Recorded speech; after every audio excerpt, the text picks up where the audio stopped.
Hey guys, tonight we start our journey in the mist-choked wilds of the early Middle Ages, a time when people still whispered about spirits in the trees and scribbled prayers to keep the dark at bay. The air is thick with cold, damp earth, and each step you take along the mossy path seems to echo louder than it should. Crows circle above, not quite landing, as if they know something you don't. You hear them before you see them, soft voices in the fog. They're not speaking exactly, more like sighing. Humming, the sound is faint, but it prickles the back of your neck. It's probably just the wind curling through the twisted pines. Probably. So before you get comfortable, take a moment to like the video and subscribe, but only if you genuinely enjoy what I do here. Drop a comment with where you're listening from and what time it is there. I'm always curious who's still awake. Now dim the lights, maybe turn on a fan for that soft background hum, and let's ease into tonight's journey together. You press forward. The trail leads you to the edge of a clearing, overgrown now, but once manicured stone markers poke through the earth like broken teeth. This, the locals claim, was once a resting place for the restless. A haunted graveyard. Sounds dramatic, right? But not long ago, archaeologists found shallow burial pits beneath these stones. Rough ones, rushed jobs. No coffins, just bones tossed in, charred in some cases and contorted. At first, this was chalked up to wartime casualties. But the burn patterns didn't match known battle injuries. Instead, they were consistent with ceremonial cremation gone wrong or interrupted. That's when someone remembered the legend of the Whispering Night. According to regional folklore, there was once a winter where the dead wouldn't stay put. People spoke of groans from under floorboards, shadows behind closed shutters, and most curiously, voices that called names into the night. Those who answered vanished. Entire families supposedly slept during the day and kept vigil at night, terrified to sleep lest they wake buried alive. Now, to be fair, tales of the dead refusing to stay dead aren't uncommon in medieval folklore. But here's where it gets strange. Documents recently translated from a 9th century monastery refer to nocturnae voces, voices in the dark, in relation to a local pestilence. That pestilence thought to be mass ergot poisoning. Ergot is a hallucinogenic fungus that can grow on rye. If you ate bread infected with it, you'd see things. Hear voices. Your limbs might convulse, your heart might race, and in some cases, you'd go mad. Even die. Which is unfortunate because rye was a peasant staple in that region. Historians still argue whether the Whispering Night was merely a fungal nightmare or something darker. But one fringe theory, brace yourself, is that the afflicted weren't hallucinating. Some researchers propose that these whispers weren't auditory illusions, but an acoustic phenomenon. Standing stones nearby, arranged in curious formations, might have created natural amplification tunnels for distant noises. In simpler terms, someone whispering from across the valley might have sounded like they were right behind you. And it's not just academic curiosity. Local reports, even into the 1800s, mention untraceable voices in the mist. One 1873 letter describes a shepherd who heard his dead brother calling him from the tree line. He left his flock and was never seen again. Cliché, yes. But the body wasn't found, only his boots. Facing opposite directions. You walk between those lichen-crusted markers, now feeling the spongy earth give just slightly beneath your boots. You're probably just imagining it, but the back of your neck starts to itch like you're being watched. A small chapel stands crooked nearby, half swallowed by ivy. You step inside. Dust motes dance in the dying light. The air smells like mildew and old wax. Carved into the wall near the altar are runes. Not Latin, not even Old English. These are older Norse, perhaps, or some pre-Christian scrawl. One symbol repeats a spiral flanked by eyes. That same spiral showed up in the bones beneath the floor, burned into femurs like brands. Was it some forgotten cult or simply local superstition? Here's your mainstream fact: by the early 10th century, many parts of rural Europe still practiced a fusion of Christian rites and older pagan customs. Exorcisms were performed, yes, but so were ancestral offerings. Burial rituals often blended both traditions. So if a village believed the dead were rising, they didn't call a priest first. They dug them up, cut their tendons, removed their hearts, buried them again. A quirky detail buried in one monk's journal describes villagers putting poppy seeds in the mouths of corpses. Why? Because they believed evil spirits had to count each one before rising. Apparently, math was more terrifying than death itself. As you move toward the back of the chapel, you find a trapdoor under the pulpit. It groans when you open it, revealing a narrow tunnel into the crypt below. The stairs are uneven.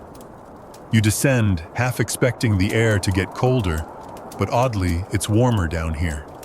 Damp, but warm. The crypt is small. Just 3 stone coffins, all pried open. But that's not the weird part. The weird part is the layer of soot on the ceiling and the scorch marks surrounding the lids. Someone tried to burn whatever was inside, from above. One coffin lid has claw marks. The other has bite impressions. Human ones. Don't worry. It's old. Very old. You sit down on a stone bench at the edge of the crypt.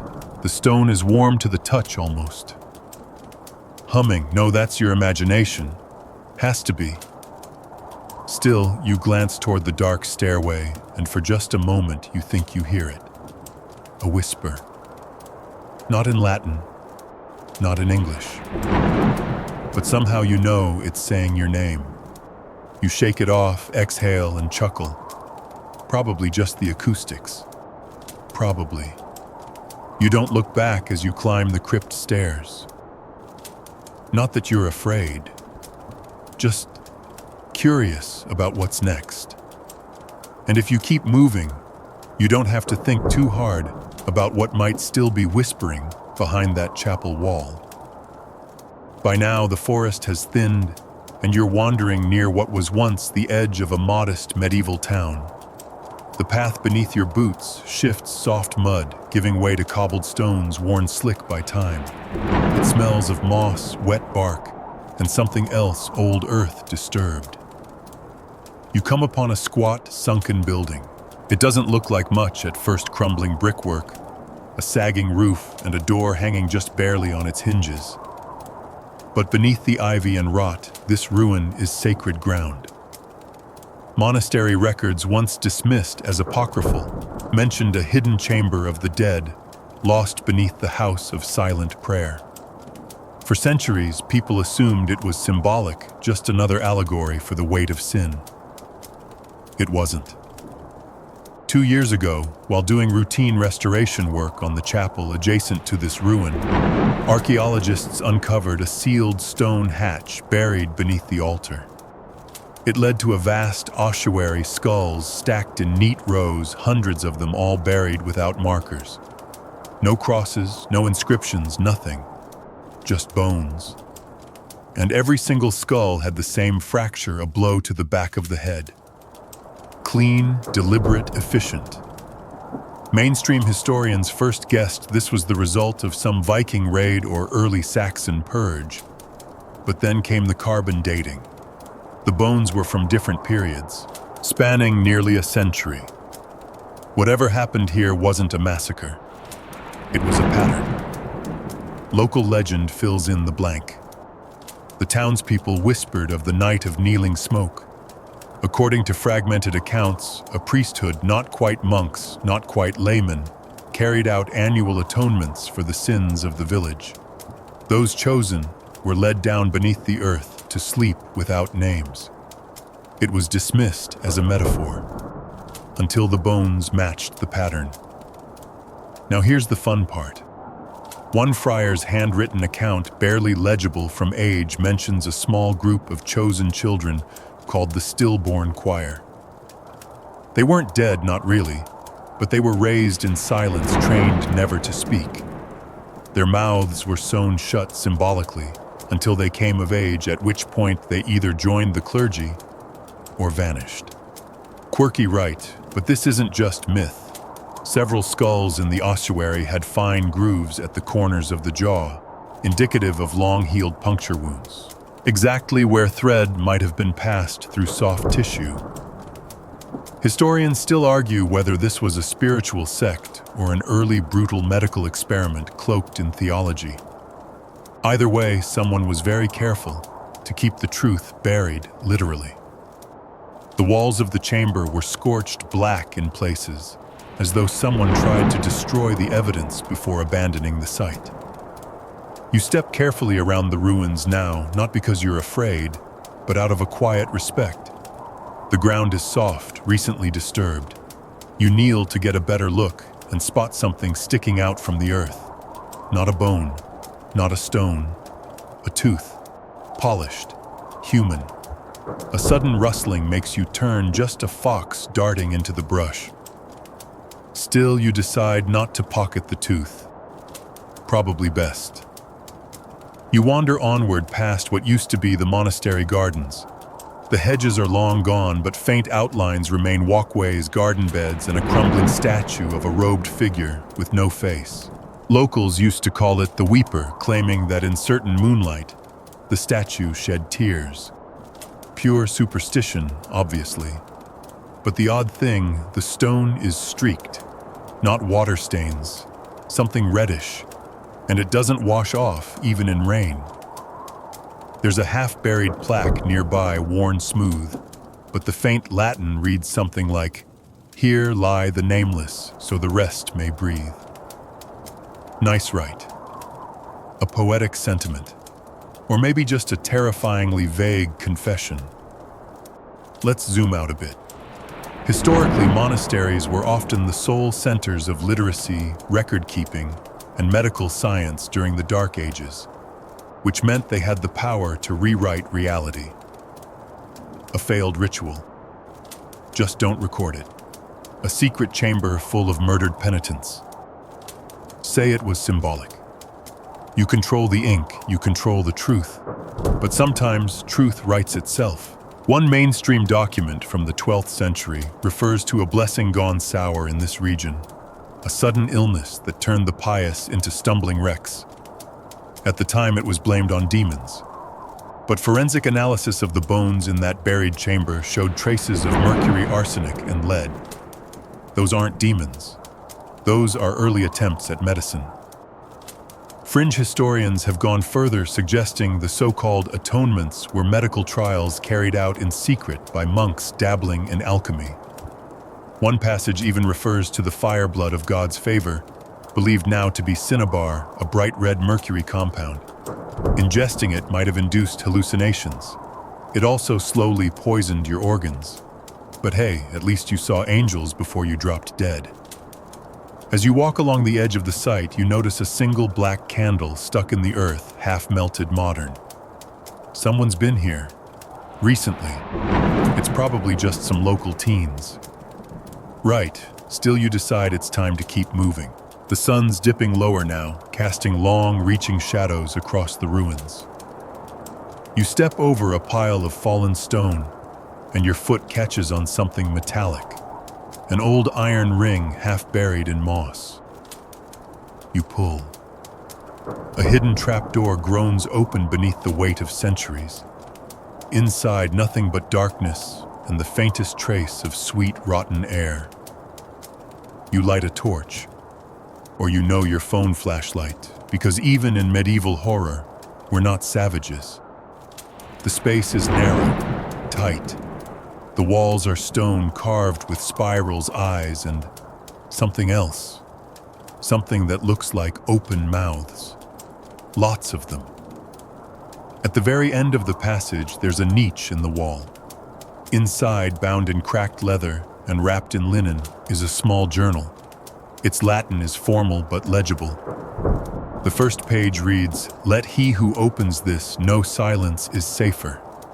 You definitely don't close it. You read on. The pages feel brittle in your fingers, like they might crumble from too much breath. But the ink is stubborn, dark fine, almost fresh. You read by the jittery glow of your phone light, the stone walls pressing in close, and with each line the figure from the chapel's statue, the faceless one. The weeper seems less like art and more like a reference. The journal isn't a memoir, it's a ledger. Names, dozens of them all marked with a symbol you now recognize from the crypt runes. Spirals split in half and bracketed by 2 dots. Over and over the same pattern. Next to the names are short phrases in Latin. Translations: outcomes, died on the second bell, spoke before the binding, taken by the red water. One entry stands out. It's circled in red ink with the margins clawed by frantic script, Regina Noctis non dormit. The Night Queen does not sleep. You close the book. Not because you're afraid, of course, just pacing yourself. You leave the tunnel the way you came, emerging into the darkening evening. And now ahead, the road bends toward a hill. And at the top of that hill, just barely visible against the dying orange sky, is a solitary stone tower. The wind here picks up a bit, tugging at your sleeves. There's a scent on it now, iron wood smoke and something rich, like perfume or decay. This is where she ruled. You've heard whispers of her already. The queen who never blushed. A local tale turned half-joke in classrooms. The woman too heartless for God, too clever for kings, and some say too cursed to ever die. The official records don't name her, but in regional stories she's called Aveline, a noblewoman born of scandal and schooled in 4 languages by the time she was 10. Supposedly a recluse, a widow before 20, and the ruler of this broken little hilltop court for over 40 years. Except she wasn't real, not until recently. You enter the tower ruins. The first floor is a collapsed hall, now home to creeping vines and half a dozen nesting crows who seem extremely unhappy you're here. Above, a narrow stair curls up toward what's left of the tower's upper chamber. That's where they found it, wedged between bricks behind a false wall. A painted manuscript still vivid after all these centuries, showing Aveline in profile. Regal, unsmiling. One hand holding a scroll, the other a dagger. The portrait was accompanied by 3 letters written in Old French. One, now housed in a private collection, describes a land dispute between Aveline's estate and a bishop's. The second is a ledger of mercenaries paid in silver to remove dissenters. And the third, that one's the fun one. It's a confessional from one of her attendants found hiding in a cloister decades after her presumed death. In it, the attendant swears that Aveline never aged, not in 40 years. That she kept her enemies in a cold cellar, starved but alive. That she drank a mixture of ox blood and belladonna every solstice. And that on stormy nights, the lightning bent away from her tower. Quirky stuff, yes, but here's the kicker. Scientists tested the pages for organic residue. And what they found included dried traces of Atropa belladonna, an extremely toxic plant known for inducing vivid hallucinations, slowed heart rate, and at low doses. Excessive confidence and pupil dilation. Sound familiar? Mainstream history is now reevaluating. The idea that Aveline was a fictional amalgamation of several minor noblewomen is giving way to the theory that she was in fact a single powerful figure erased from official records due to her inconvenient autonomy. And maybe also because she was terrifying. You move deeper into the ruins, stepping carefully over broken stone and rotted wood. In what remains of her private chamber, carved into the plaster above a ruined hearth, is a line in Latin that sends a chill up your spine. Non timeo ignem quia eum pario. I do not fear the fire because I give it birth. Was that metaphor or was it literal? Historians still argue whether Aveline was just a brilliant tactician using fear as a weapon, or if there's truth to the wilder accounts. There are reports of her surviving a burning siege walking barefoot across embers, and even an alleged miracle where her enemies spontaneously caught fire after threatening her estate. Science chalks it up to exaggeration, faulty memory, or that old medieval love of drama. But still, one French historian unearthed a page from a forgotten court ledger noting a fire tax levied specifically against her ladyship's fireguard. Who taxes a metaphor? You step outside the tower and find the garden wall still half standing. Stone planters hold nothing but weeds now, but a few are stained dark permanently. The story goes that Aveline would host private trials here, allowing her accused to confess in the open air before deciding whether they lived or died. Beneath one stone bench is a latch, rusted but intact. You open it and reveal a tiny vault sealed scrolls too fragile to touch. But photographs show that one is a journal written in the voice of Aveline herself. Scholars are still deciphering it, but early translations include phrases like, "The bell tolls only once for liars. I wed the night because it does not cheat. Pain is not punishment. Pain is a teacher." Classic bedtime material. The moon is high now, bathing the ruined hilltop in pale silver. You sit quietly for a moment. The wind is still. No voices this time. But behind you in the tower, a beam creaks, a soft groan, the kind of sound buildings make when they're remembering. You rise, brushing dust from your coat, and glance back at the ruin. Somewhere under all that stone, her bones may still lie untouched, unrotted face still frozen in that cold, knowing expression. You imagine her smirking at you now, through the rubble, amused that you came looking. You walk on. The path down from Aveline's tower is narrow, winding, and full of sly little hazards, exposed roots, slick moss, the occasional scuttling creature that knows better than to be seen in moonlight. The woods press close on both sides like the trees are eavesdropping. You keep your hands to yourself, best not to touch bark that might touch back. Somewhere in the darkness, an owl hoots. Once. Then silence. You reach a clearing at the bottom of the slope where a small stone outbuilding slouches against the earth like it's trying to disappear. It's roofless now, open to the stars, but the outline remains a chapel or a crypt, maybe both. The doorway is still intact, though arched and set with blackened iron. You step inside. There, embedded in the far wall, rests the object of tonight's little detour, a sword. Not just any sword. The oath blade of Brannock. Once dismissed as pure myth, a dramatic detail from a local ballad about doomed royal bloodlines. But there it is. Still wedged in stone, not as cleanly as Arthur's blade in legend, but enough to feel staged, or sacred, or both. The blade is long, narrow, rusted black with time. Its hilt is wrapped in what looks like decayed leather, and near the pommel is a curious engraving, a crown split in half by a bolt of lightning. Not the crest of any known kingdom, at least not one officially recorded. Local legend claimed the sword was cursed, a family heirloom that brought death to any noble line that held it for more than 3 generations. Dramatic right, but here's where it gets squirmy.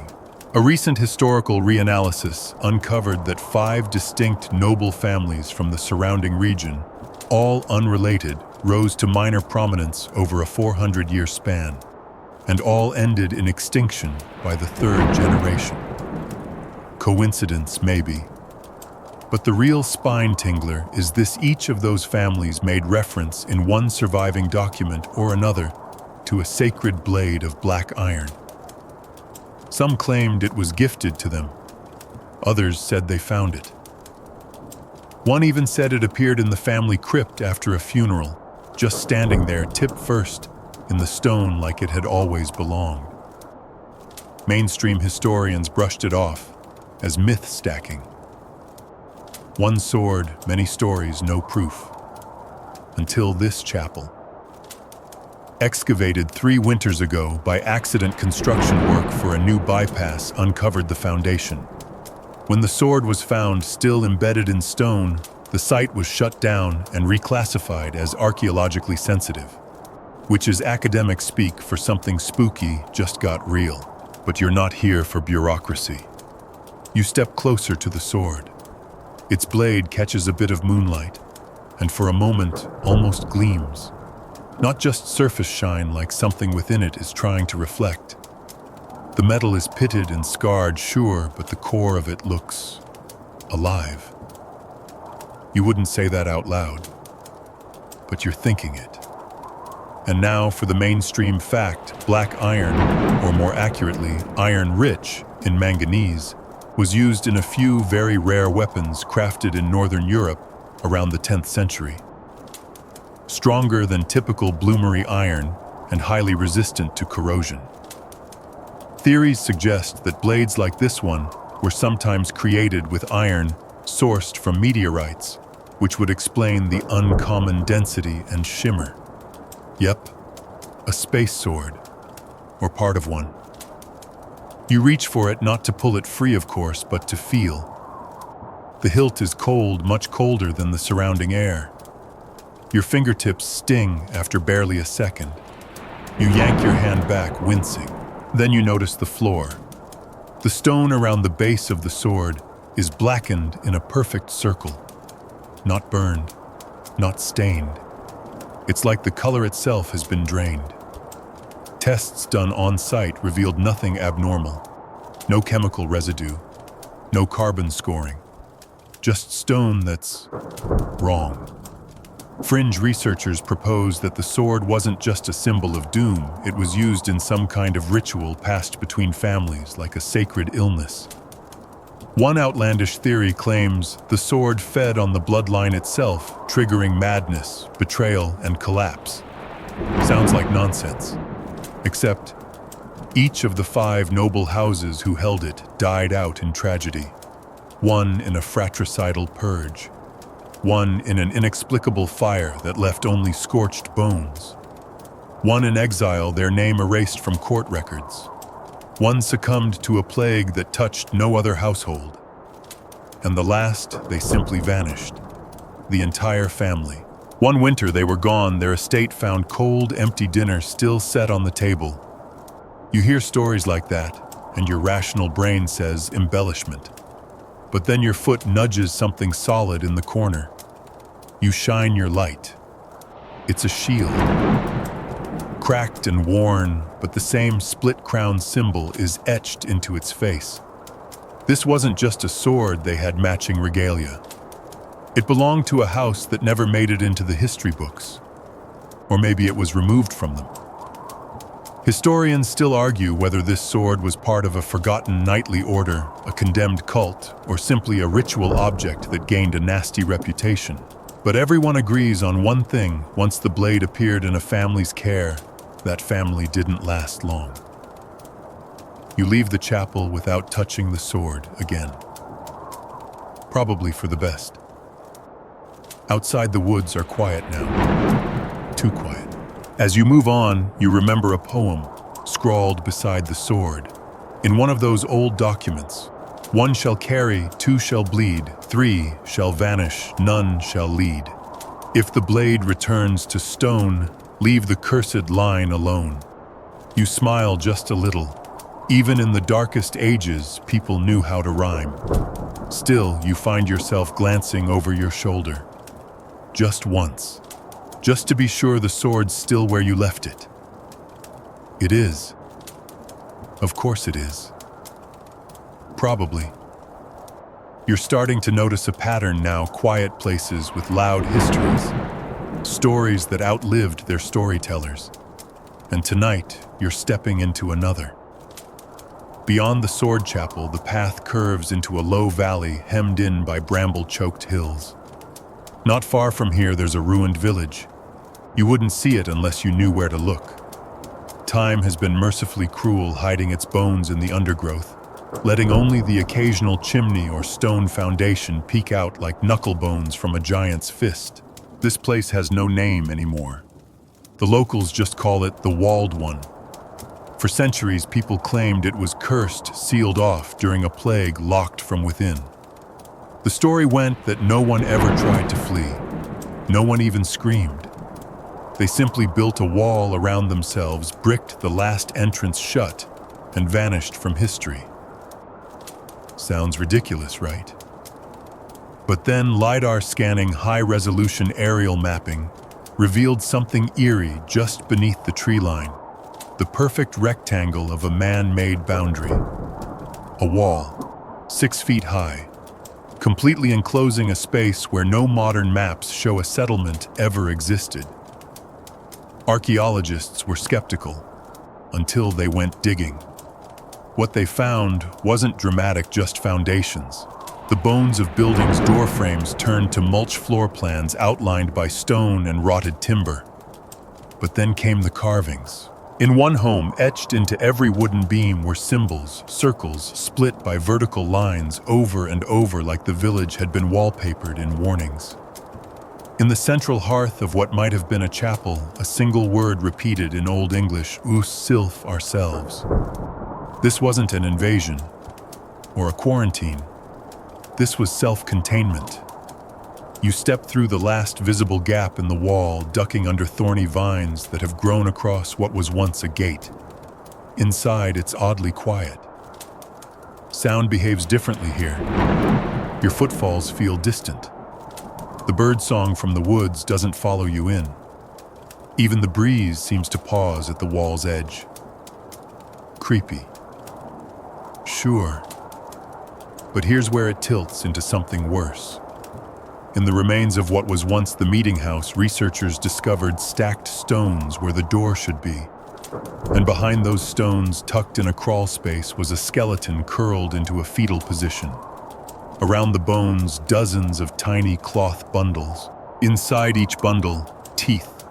Not animal teeth, human, adult. Each wrapped separately in linen marked with charcoal symbols and tied with woven hair. Fringe historians were thrilled.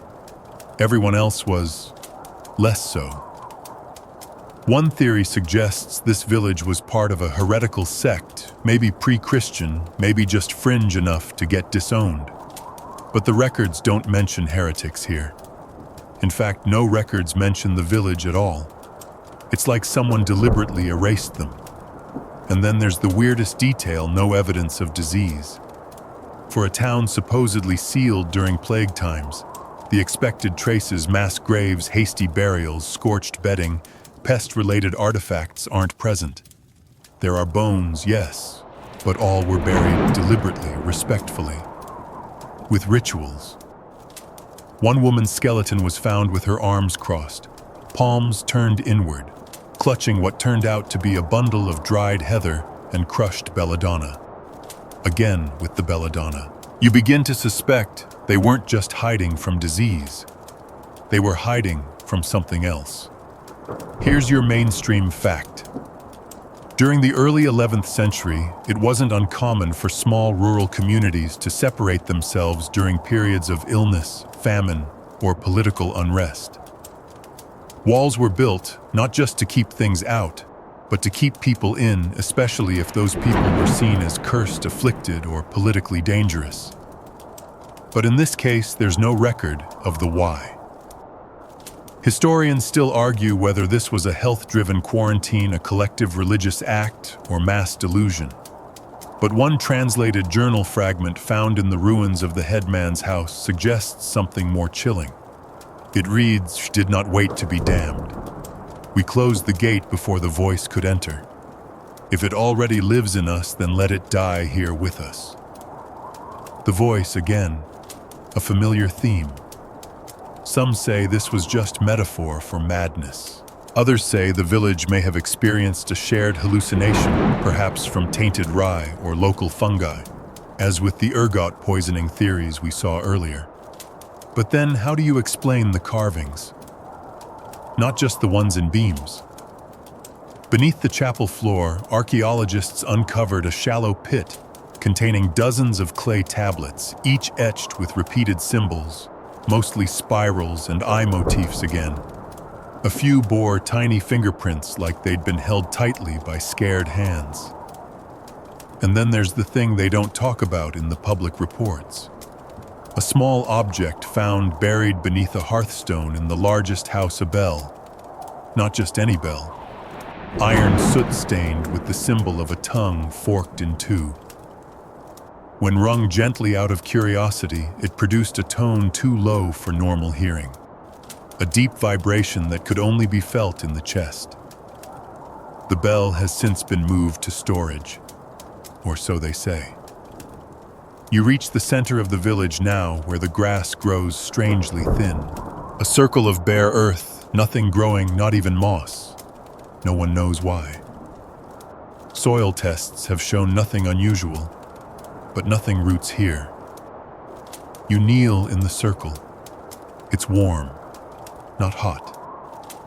Just warm.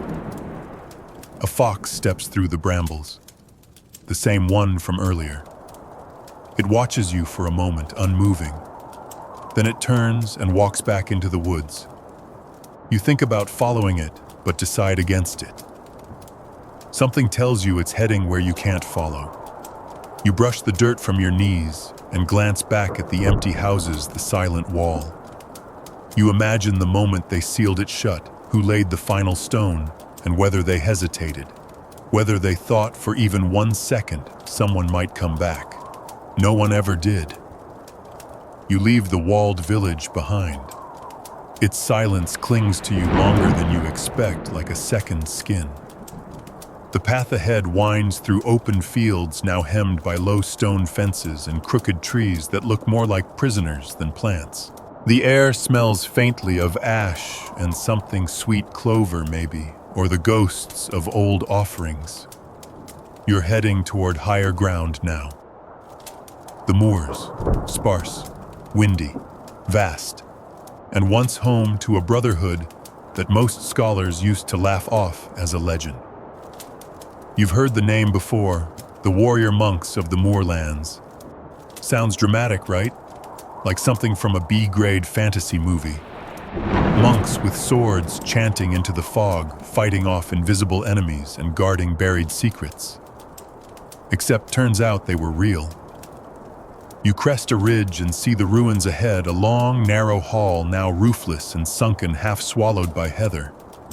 What's left of the stonework still bears faint carvings, scripture mixed with military iconography.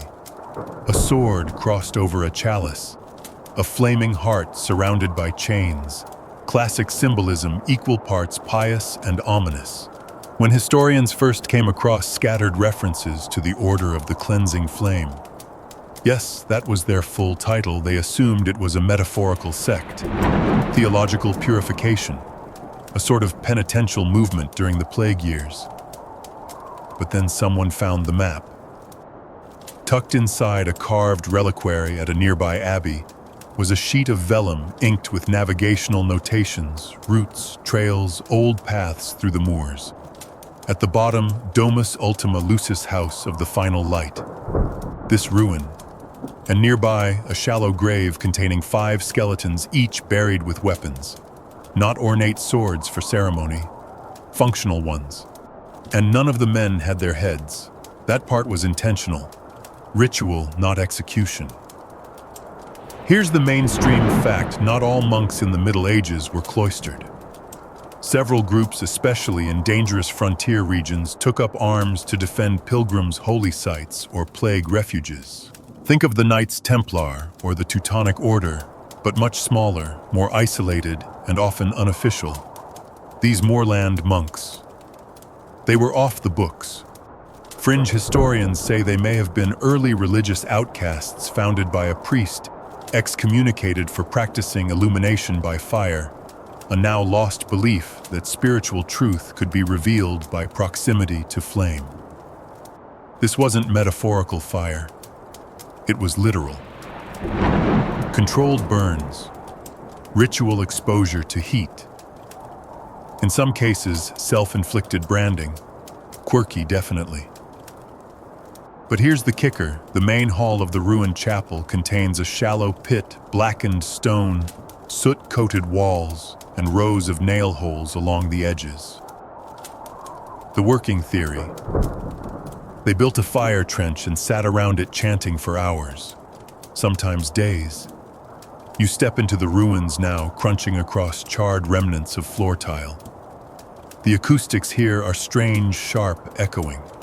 Your footfall echoes 3 times before it fades. Something about the stone, or maybe the layout was designed that way. You pass the altar, or what's left of it, and approach the apse. There, half buried in the cracked flagstones, is a stone circle inlaid with iron. A seal. Smoothed by time but not erased. One symbol dominates its center, an eye made of flame. No one knows what it meant.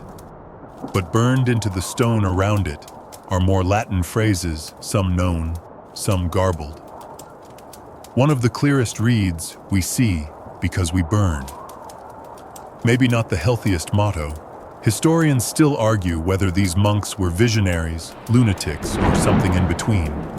One record claims they protected a hidden relic, something they referred to only as the Ember Eye, a glowing object that judged the hearts of men. No trace of such a relic has ever been found. But the bones, those are real. A secondary excavation last year revealed more burials under the rear wing of the compound. 15 bodies, all male, all bearing signs of long-term exposure to smoke inhalation and thermal scarring. One skeleton had healed fractures along both arms, possibly from combat.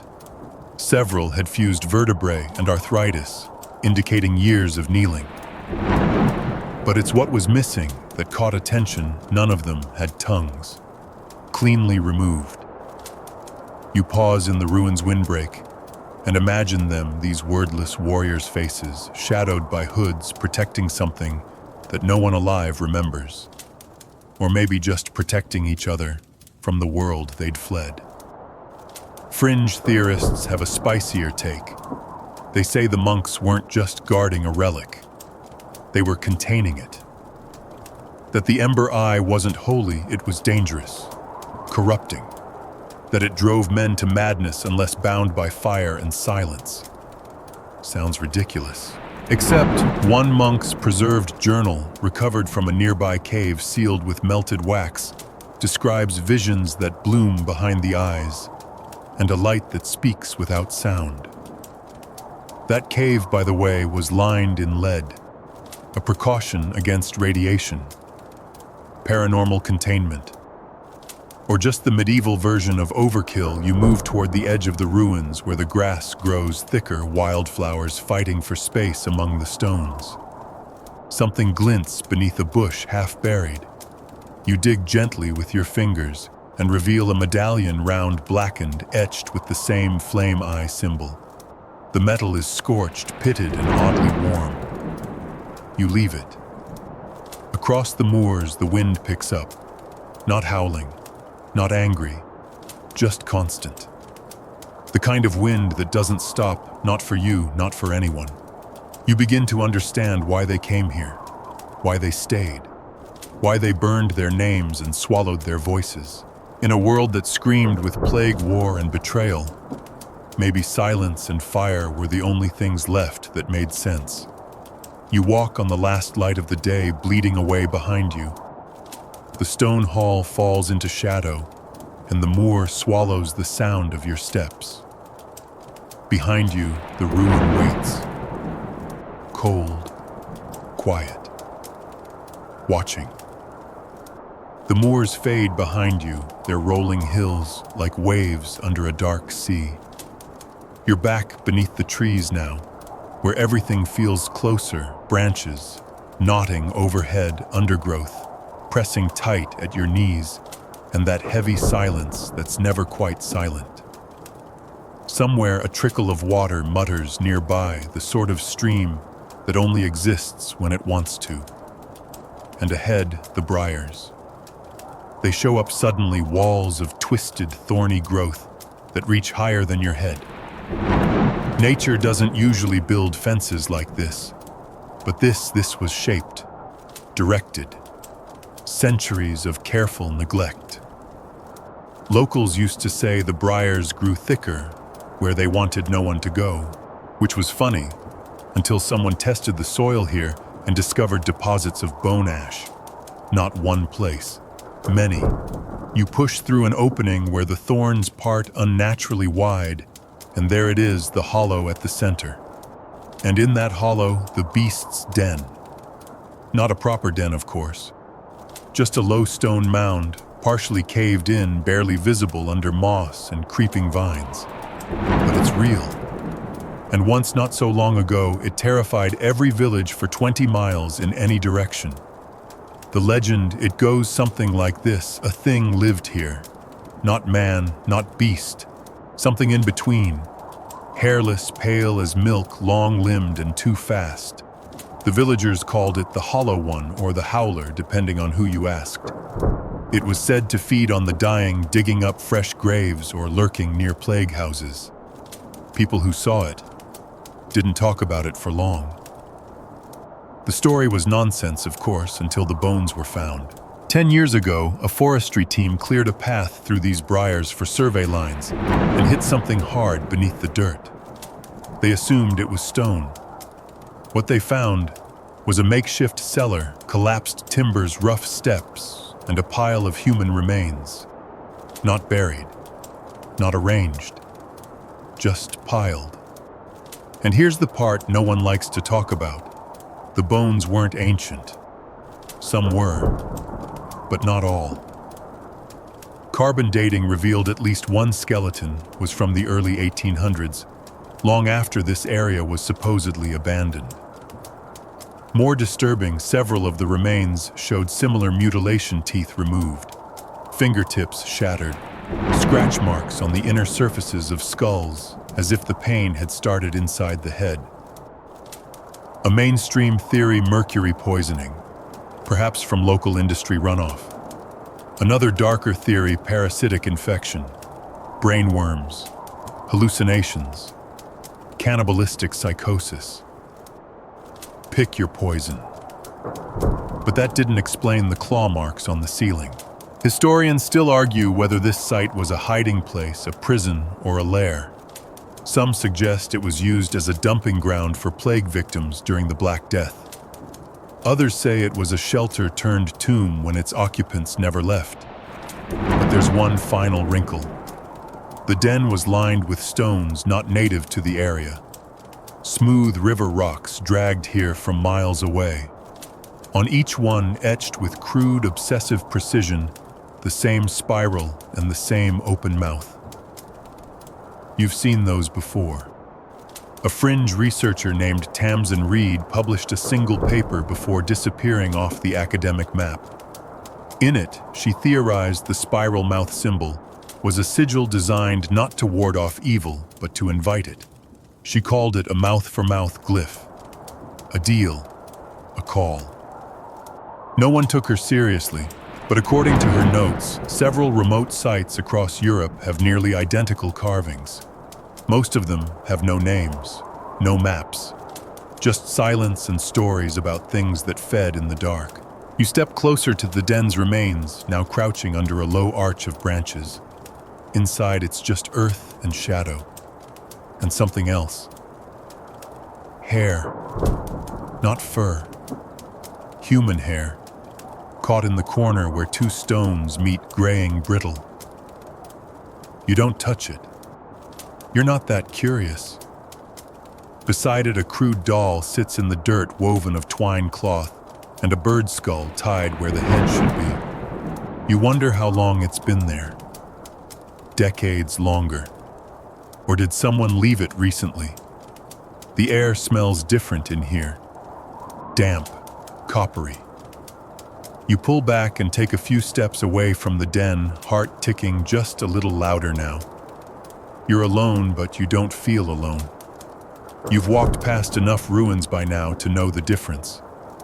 They say the beast was finally killed by a traveling monk, or maybe a thief, or maybe it just wandered off into the forest and never came back. But in one account found in a torn page at a village archive, someone wrote, "The hollow thing waits for voices. It only feeds when called. We sealed the briars not to trap it, but to trap us," whatever that means. You break through the last of the briars, snagging your sleeve on something that doesn't tear, but sticks sap maybe, or old blood. You don't check.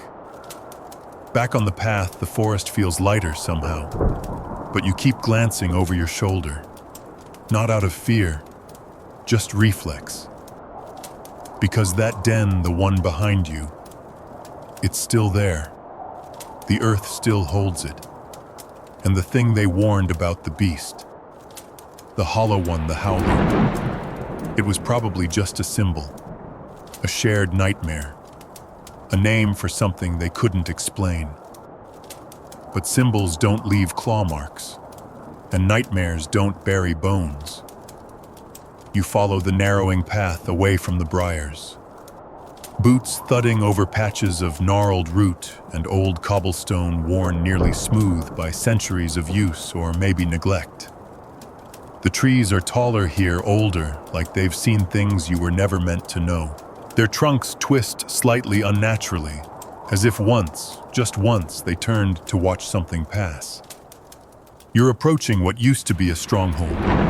Not a grand castle with spires and banners, but a thick-walled, practical kind of place designed not to impress, but to survive. Or at least it tried. The stone is half sunken now, swallowed by time and moss, but the foundation still breathes defiance. You stand before it, a collapsed keep flanked by two broken towers, cracked arches, collapsed floors, and blackened, scorched stone around the base. It looks like it was burned, but there's no record of a siege here, no famous battle, not even a minor skirmish. And yet, there's proof. This is the ruin historians refer to uncomfortably as the siege that shouldn't exist. The tale until recently was dismissed as a peasant folktale, a sleepy castle that vanished overnight, a fire that consumed stone, a ghostly army with no flag. You know the usual bedtime paranoia, but then satellite imaging and aerial LiDAR surveys revealed something fascinating. Around the base of the ruined keep, a ring of disruptions in the soil, perfectly circular. Not random damage, deliberate, precise, like siege trenches, dug deep, reinforced. They shouldn't be there. This area, according to every surviving historical record, never hosted a battle. The local barony wasn't contested. There were no enemies here, no rebellions, nothing. And yet, the evidence. You enter what's left of the Great Hall. Grass grows thick between the stones. A single soot-stained fireplace still looms at one end, its carved mantle half fallen but still bearing a crest, a stag pierced by 3 arrows. No known house uses that sigil, at least none that survived. Fragments of bone have been found here, human and animal, some fused to melted armor. Bits of chainmail, buckles, rivets warped under extreme heat. Experts confirmed it wasn't lightning nor wildfire. Whatever burned this keep, it came from inside. Mainstream historians now accept the siege happened. They just don't know why. One charred plank bears the Latin phrase tu non intrabis sine oculis flammantibus. You will not enter without burning eyes. The meaning still debated. Was it a warning? A passphrase, a prophecy?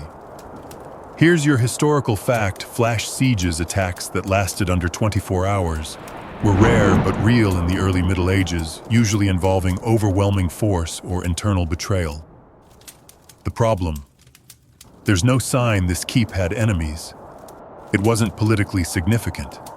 No records of uprisings, no royal disputes. Fringe researchers suggest the keep was erased deliberately, purged from records. Some even whisper of cleansings, state-sanctioned burnings of isolated cults or rogue noble houses. But there's no proof, only the bones, and the strange patterns burned into the floor. Yes, patterns. Found in the lowest chamber of the surviving tower, faint spirals etched into the stone beneath layers of ash and collapsed timbers. You've seen them before. Haven't you, spirals? Open mouths, eyes drawn with fire. It's enough to make even serious academics shuffle awkwardly in their chairs. You descend into that chamber now. The stairwell groans beneath your weight, stones blackened and brittle. At the bottom, the air is cooler, almost damp, like the fire never came this far. But it did. The wall here is scorched, yes, but not from heat. From soot, writing. An entire wall of Latin, smeared and jagged, carved by someone in a rush or agony. The lines repeat in stuttering fragments. She watched us from the mirror. We barred the doors too late. The bell did not toll. She came anyway. You stare at the final line, almost illegible near the floor. It was not a siege. It was an invitation. A draft stirs the dust at your feet. You glance back up the stairwell, still alone. Back above ground, you circle the ruined battlements. In the earth just beyond the outer wall, half obscured by nettles, archaeologists uncovered rows of deep trenches. The soil inside is different, darker, richer, burned but also tilled, like something grew here. Even now, the grass inside the trench circle is thicker, healthier than the surrounding field. One fringe theory suggests the siege wasn't meant to destroy the keep, but to contain whatever was inside. A cleansing, yes, but also a ritual one. Maybe that's why no one wrote it down. Maybe silence was the record. Still, not everyone forgot. Oral histories from villages miles away mention fire spilling from the windows like wine and a bride in the tower who sang as it burned. Romantic in a horrifying way. You find yourself humming as you walk back across the courtyard unthinkingly. The tune, something you've never heard before. Gentle, circular, lulling. You stop, listen, and realize the wind has picked it up, carrying the notes around you, echoing them off the stone. But it's not just you humming now, is it? You don't wait to find out. As you leave the ruins, you pass a slab recently uncovered near the outer trench. Its inscription is half faded, but one phrase remains perfectly clear. The doors were made to open only once. So, here's hoping they stayed closed. You head east now, away from the scorched keep and its unspeakable lullabies. The path is uneven, scattered with flint and broken slate, and every so often you catch your foot on something that crunches old wood bits of pottery, the kind of debris history leaves behind when it's trying to be quiet. Soon you hear it. Bells. Soft, distant, but unmistakable. That's strange because the village these bells belong to hasn't existed for centuries. You pass through what remains of the hamlet of St. Caelan's Hollow, once a modest settlement with a modest church. Long gone now. The plague took it, or so the story goes. Not even a dozen graves survive, and those are mostly broken stones etched with names the wind has smoothed into suggestion. And yet the bells ring. Just one, really. A single deep toll every few minutes, like someone's counting something, or warning. This locals call the dead men's bell. They say it rings when it wants to, when no one is there, or worse, when someone is. At first glance, there's nothing here. The church is collapsed, just a few surviving walls, and a stubborn bit of altar stone that still clings to its original position like it has nowhere better to be. The bell tower is gone, toppled, and shattered. But under the soil nearby, there's a secret. A burial trench long and narrow found accidentally during a field survey 15 years ago. Inside 13 skeletons, each one in robes, each with a rope around the neck. No signs of struggle, no evidence of binding beyond the nooses, no trauma, just surrender. Here's your mainstream fact. During the later plague years, a few monastic orders practiced what scholars delicately call ritual withdrawal. In short, voluntary death to avoid contamination, often framed as holy sacrifice. But this burial isn't quite that. The ropes were knotted strangely twice around the neck, once through the mouth. Almost ceremonial. More like silencing than suicide. And it wasn't just monks. A second trench nearby, hidden under an old millstone, revealed more bodies, villagers this time. Children among them. All with mouths sewn shut. Carefully. Precisely. Dental thread, likely pig gut. The kind of work you don't rush. Historians still argue whether this was a cult, a panic, or something even darker. The surviving altar bears no inscription, no cross. Just a single carved symbol on the underside, an eye with a bell for a pupil. You recognize the shape. Of course you do. It's always the eye. And something in its mouth. You find the path behind the old church now, where a low tunnel descends into the hill. Not natural. Dug by hand. Reinforced with timber beams, many still standing despite the rot. This was once a priest's walkway leading from the altar to the underground chamber, where sacred records and relics were stored. At the end of that tunnel, you find the bell. Its small squat, made of iron gone green with age. Sitting in a cracked stone base, the clapper still intact. According to legend, this was the soul bell rung, not during services, but during death rites. Not for the dying, but at them. To weigh the truth of their soul by the way the tone echoed off the chamber walls. But now the chamber doesn't echo. Not properly.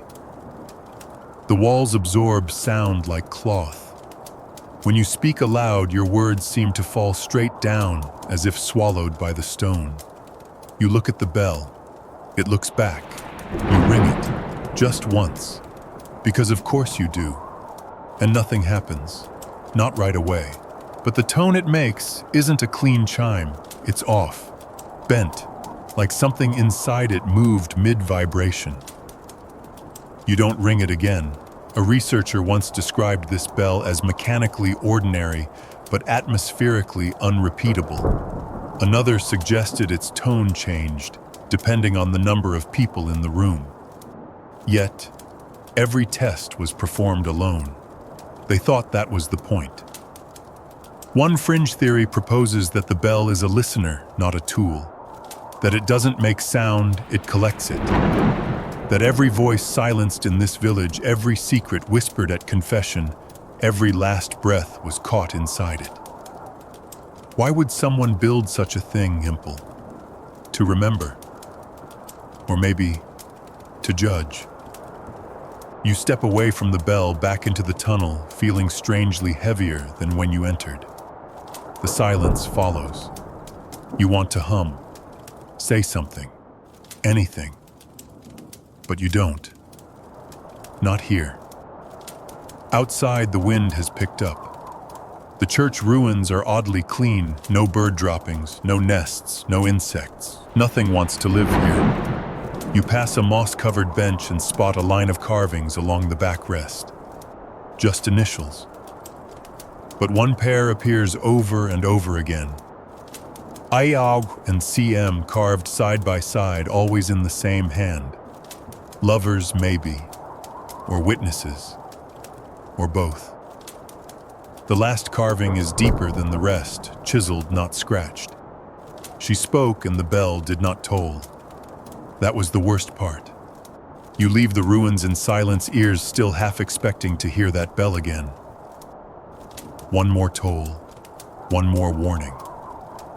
But it doesn't come. And maybe that's worse. You're farther out now. The trees have changed, less dense, more deliberate. These were planted, not grown wild. A former orchard maybe, or a monastery garden long overtaken. Their trunks are evenly spaced, their bark smooth and pale like ribs rising from the ground. The air has that thin, coppery smell again, but fainter, lingering. And ahead, in a clearing wide and dry as bone, stands a statue. Its life-sized armor-clad, carved from dark stone flecked with iron. A knight frozen mid-step, one hand extended as if offering something or warning someone. Where his face should be only a smooth oval, no features, no eyes, no mouth. They call it the Iron Saint. Locals used to swear he walked. Even centuries after his supposed death, travelers told stories of hearing heavy footsteps in the orchard at night. The clang of metal, the rustle of chainmail, always just behind them, never seen, never followed home. But now we have bones. About 20 meters from the statue's base during a recent construction project, workers uncovered a shallow grave containing a nearly complete skeleton. Male, tall, muscular, and embedded in the right shoulder blade a rusted iron spike. Not a weapon, a fragment. Same metal as the statue. Here's your mainstream fact: iron statues of this scale were rare in the Dark Ages. Stone was common. Bronze if you were rich. Iron. It wasn't just expensive, it was impractical. It rusted. It weighed too much. Which is why this statue should never have existed. And yet it does. What's weirder is the metal. Metallurgical tests found an unusually high concentration of nickel, much like meteorite iron. The kind you'd find in ancient tools or the occasional ceremonial dagger passed down through generations. And here it is, shaped into a saint who never blinked. The legend goes like this. There was a knight, a holy warrior. He refused to kneel before kings, answering only to God. But God stopped answering. So the knight sealed himself in armor forged from the sky's blood, vowed to never speak again, and began judging others in silence. If he looked at you, you repented. If he reached for you, it was already too late. Dramatic, sure. But then you notice something else. Etched on the statue's wrist plate is a spiral. Inside it, a small hollowed circle, an eye. You know that symbol. By now, it knows you too. Historians still argue whether the statue was symbolic, a grave marker, or something more. Some even suggest it wasn't originally a statue at all, but an actual figure mummified then clad in molded metal to preserve him. No evidence for that. Yet. But the skeleton they found. It had puncture wounds, not battle injuries, not weapon strikes, drains. Small circular holes at major muscle joints, clean, symmetrical, like something was extracted. One fringe scholar posited that the man had undergone sanguinarium, a lost ritual of blood extraction, meant not to kill but to cleanse, symbolically and literally. Blood was removed from the nodes of pride, as the text called them, shoulders, thighs, base of the spine. Gruesome, sure, but ritual bloodletting wasn't uncommon across Europe. What makes this different is the iron. The wound channels in the bones contained trace metal, suggesting the tool wasn't just any blade, it was part of him. In the chapel, ruins nearby, little more than 3 archways and a collapsed roof rest what appear to be shrines to the Iron Saint. Stone carvings depict him not fighting, but kneeling, always blind. Hands clasped, not in prayer, but around the hilt of a sword stabbed into the earth. And beneath one of those carvings, a Latin phrase. In silence, justice does not need witnesses. You walk slowly now, circling the statue. A low rumble of wind moves through the orchard, and the leaves rustle like chainmail. For a moment, you think you hear footsteps. Heavy ones, deliberate. But there's nothing behind you. Just the saint, standing still. You wonder why the villagers left him here. Why they didn't tear the statue down, bury it, sell the metal. Maybe they were too afraid. Or maybe they didn't dare interrupt whatever still resided inside. Because that's another thing. This statue, it's hollow. Tapping the base produces a dull ring, not solid iron. A shell, and inside no one knows. No one's dared open it.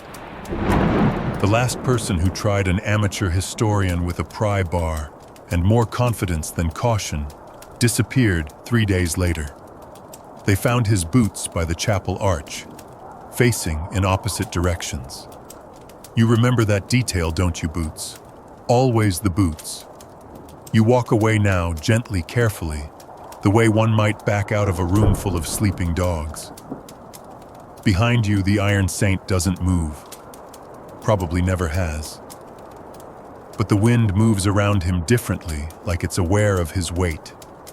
And for just a moment, when your foot scuffs the dirt and you glance down, you see a faint groove in the ground. A path, leading away from the statue, heading in the same direction you are. You don't follow the groove right away. You pretend not to notice it. Just a weather-worn dip in the earth, right? Could be erosion, could be anything. But you're following it. Of course you are. It leads north, winding through a dry copse of trees where the roots weave into each other like clenched fingers. The sun is gone now, completely. The moon sits low and heavy behind a veil of cloud, casting just enough silver to see where not to step. You move carefully, quietly. The path opens into a strange clearing. Flattened earth, no grass, ringed with broken stone markers and the suggestion of once raised stones now mostly fallen. It's shaped like a feast hall without walls, and it smells delicious. That's the part that makes your skin crawl. This deep in the woods, the only sense should be damp leaves and bark. But what hits you is unmistakable roasted meat, herbs, ash, and something faintly sweet, like wine long turned. You're in the sight of the moonlight feasts. If you've never heard of them, don't worry. Most people haven't. Historians hated the stories, called them peasant hallucinations, wartime hunger dreams. Stories of open-air banquets held under full moons in clearings that weren't there the next morning. Tables filled with food no one remembered cooking. Guests who didn't cast shadows. But then someone found the site. Aerial scans detected concentric patterns of soil disruption in this very glade. Burn pits, flattened areas matching the layout of wooden tables. And beneath it all, a fire trench charred black loaded with bones. Lots of bones. Animal mostly, but not all. Some were human. One skeleton found curled beneath a rotted beam had been posed, arms out as if embracing something. In their hand, a clay cup. Inside the cup, traces of poppy resin, henbane, and mandrake root. Hallucinogens, strong ones. Here's your mainstream fact. Certain early religious communities, especially in isolation, engaged in ritual feasting that combined fasting, herbal intoxication, and group visions. These events were sacred, secret, and often ended with memory gaps. They believed the divine didn't speak unless your mind was cracked open wide enough to let it crawl in. Quirky, right? Except this wasn't religious. The surviving text that referenced the feasts didn't come from monks or villagers. It came from a tax record. An 11th century nobleman complained about missing serfs. He suspected them of gathering in forbidden fashion among the trees to burn meat, not theirs, and summon what ought not answer. He fined the village, tripled their levies. The village vanished a year later, no cause recorded. You walk slowly around the clearing, passing half-buried plates and drinking vessels, ceramic fused with heat glass melted into flower shapes. In the center is a low stone ring, a fire pit, cold now. But even centuries later, the ash clings to the air. Something was cooked here, often, with care. On the far side of the pit is a slab of stone, long and flat. Not an altar, a table, and carved into its surface like a menu etched by madness, a series of food names, goat barley, wine roots interspersed with symbols. The spiral, the open eye. But now, a new one, a knife with a blooming flower at the tip. Historians still argue whether the feasts were a cult, a seasonal rite, or an act of collective psychosis. But one journal recovered from a farmhouse chimney in a nearby town offers another possibility. It reads, "We ate not to nourish, but to remember. The flavor calls the memory. The scent brings her near. We feast so she does not feed." And suddenly, the old stories make sense. Because the tale doesn't end with the feast. It ends with her arrival. The lady beneath the hearth. The moon bride. The guest who sits last. Whatever name she wore, she was never invited. She just showed up. Always last. Always hungry. And always asking one question: what part of you will you offer? You don't answer, of course not. You're just here for the history. Still, when you glance down at the stone slab, there's something waiting. A single place setting. Empty plate. Empty cup. But the dust around it is disturbed. Not old. Recent. Like someone sat here not long ago. Maybe just last night. A small bundle rests on the bench, wrapped in cloth tied with reed twine. You don't want to open it, but you do. Inside, a handful of dried herbs, a finger bone, and a slip of parchment with a single word. Welcome. You leave the clearing slowly, not turning your back on the table. The forest outside is darker now somehow. Not dangerous, just aware. And you're no longer hungry. Not even a little. The woods grow thick again, as if trying to close behind you. You don't look back at the clearing. You learned that lesson somewhere between the bell and the saint. Whatever you passed just now, it wasn't a ruin. It was active, occupied. You were a guest, that's all. Now you're heading towards stone and silence again, towards something that's been trying not to be found. The trees part, eventually revealing the remains of an abbey. Half the structure still stands, its west wing sheared away like bread torn by hand. The walls are streaked with age, scarred by time and fire, but it's still clearly a place that once welcomed prayer. You've seen ruins like this before, but something here feels different. The light, maybe, or the way the grass doesn't grow near the foundation. Or maybe it's the way the stones nearest the entrance are stained with shapes, lines, curves, whorls. Too regular for weather, too intentional to be accident. They're called witch marks. You might have heard of them. Symbols carved into wood and stone, mostly in homes or barns, to keep evil out or keep it in.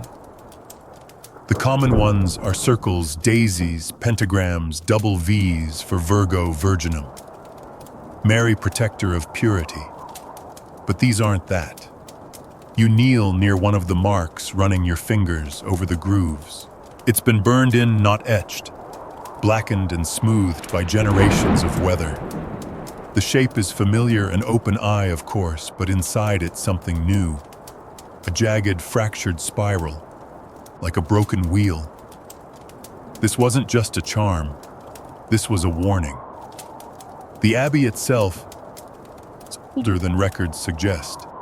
Supposedly founded in the mid-900s, it predates most of the written history of the region. But inside, fragments of mosaic tile have been dated to centuries earlier. Some from Roman roads, some from God knows where. One theory, this abbey was built on top of something else, something much older.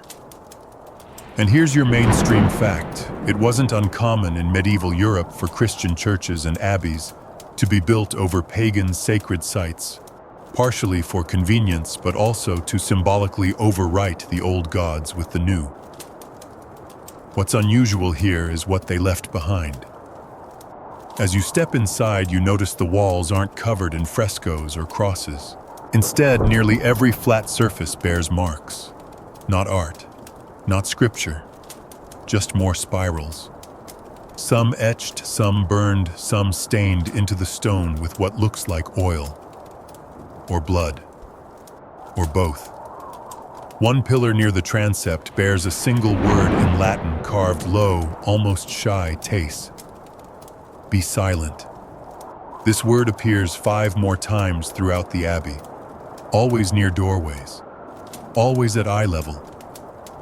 The central nave, once filled with pews, is empty now, except for one thing, a table made of rough-hewn stone not original to the abbey, set at the crossing point of the church where the transept meets the nave. It's not an altar. It's a slab, stained, scored, used. The abbey was abandoned during what was called the War of Shadows. In local folklore, a string of unconnected disappearances and disasters that left the surrounding villages empty. Not plague, not war. Just absence.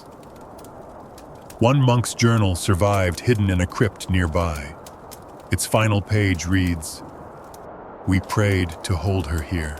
Now we pray she forgets the way back." Who is she? She returns again and again in fringe writings. The she without form, the hungry shape, the echo in the firelight. Always unnamed, always described as coming after a mistake, something unleashed or invited. And always, always the same aftermath silence, absence, dust where people used to be. You make your way to the apse where a few stained glass shards remain clinging to rusted iron frames. Most of the colored panes are gone, but one jagged piece still shows a single eye above a field of fire. In the crypt below, they found bones, more than expected. Too many, really. Layered and disorganized. Like someone dug a mass grave, changed their mind, and just kept stacking. One of the skulls had carved lines across the forehead, perfectly symmetrical in the shape of the fractured spiral. The same as outside. The same as everywhere. Historians still argue whether the abbey was destroyed during a raid, a rebellion, or by internal heresy. But no treasure was looted. No records torched. Everything was left in place. Just scorched and still. As you explore the far corner of the abbey, you find something buried under a fallen beam, an old iron lantern, cracked but intact. Inside, fused to the glass, is a smear of wax, red, still smelling faintly of cloves. The so-called red vigil candle, said to be burned only during the longest nights. When something walks, you pocket nothing.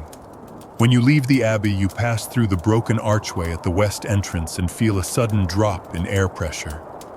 Just for a second. Like stepping out of a sealed room or off a train.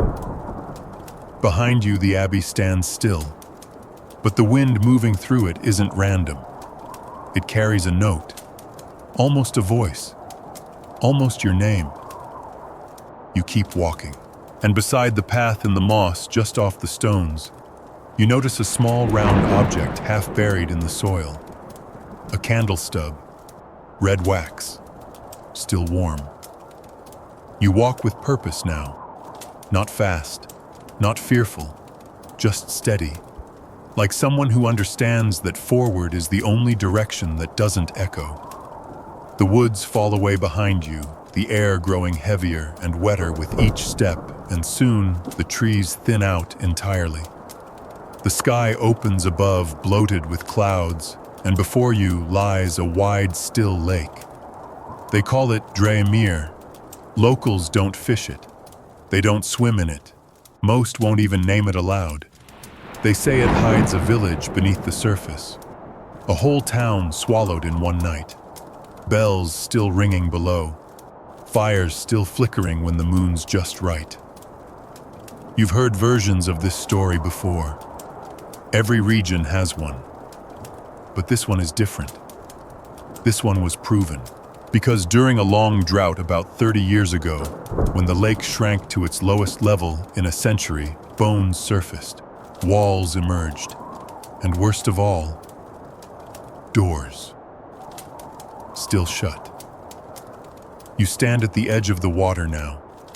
It's calm, mirror smooth, but not in a comforting way. It doesn't ripple properly. It just flexes now and then, like muscle under skin. A wooden pier juts out into the lake, half-collapsed, warped, and trailing rotted planks into the shallows. You walk it anyway, boots thudding softly, the wood groaning with every step like it's remembering a weight that once broke it. At the end of the pier, you pause. There's no boat here, not anymore. Just a series of blackened posts rising from the water like knuckles. But directly ahead, under the glassy surface, you see it. A roof. A triangular gable. Stone shingles. Maybe 10 feet down. The angle's wrong, like the building is tilted, partially buried. But it's there. Real. And nearby shapes. More than one. Some long, some round. Foundations, walls. A road that runs straight into the lake. You're standing over the sunken village of Varnwick. And here's your mainstream fact. In the late 10th century, Varnwick was recorded as a minor but thriving trading outpost. Timber, iron, wool. Nothing special but functional. It had a church, a mill, a tavern, and then nothing. No record of a flood. No sign of war. No mention of relocation. It simply vanishes from history. Until the drought, geophysical scans confirmed at least 17 buildings beneath the lake. Perfectly aligned. Preserved like they sank yesterday. Some still with furniture visible through warped windows. One home even had a table set with plates. But there were no bodies. Not one. That's the part that gets scholars twitchy. A town buried beneath water, perfectly intact, and not a single skeleton. No signs of struggle, no obvious escape routes. Just gone. One theory, sinkhole, but the land under Dramir is stable stone. Another theory, earthquake-triggered landslide, but no seismic evidence supports it. Fringe historians, of course, love this stuff. One even claimed the town folded like a paper box, crushed from the inside. But here's where it gets worse. Inside the church, submerged at the center of town, divers found something carved into the altar. Not a cross. Not scripture. A spiral. Fractured. Wounded. With an eye in the center. You feel a chill run down your spine now because it's everywhere, isn't it? This symbol. This presence. And you're only halfway through the night. One diver, officially unnamed, reported a personal experience during the 1993 exploration. He claimed that while inside one of the larger homes, he saw a figure in the adjacent room. Pale, hairless back turned, floating just above the floor. When he swam forward, the figure moved away, passing through a doorway into darkness. But here's the thing, the room the figure entered had no door. He was the only diver to refuse to go back. He left the profession entirely 6 weeks later, moved inland, refused interviews. You step off the pier and circle the shoreline, now boots sinking slightly in the soft mud. The reeds here grow tall and sickly, their stalks bowed like they're listening, and tucked among them a bench.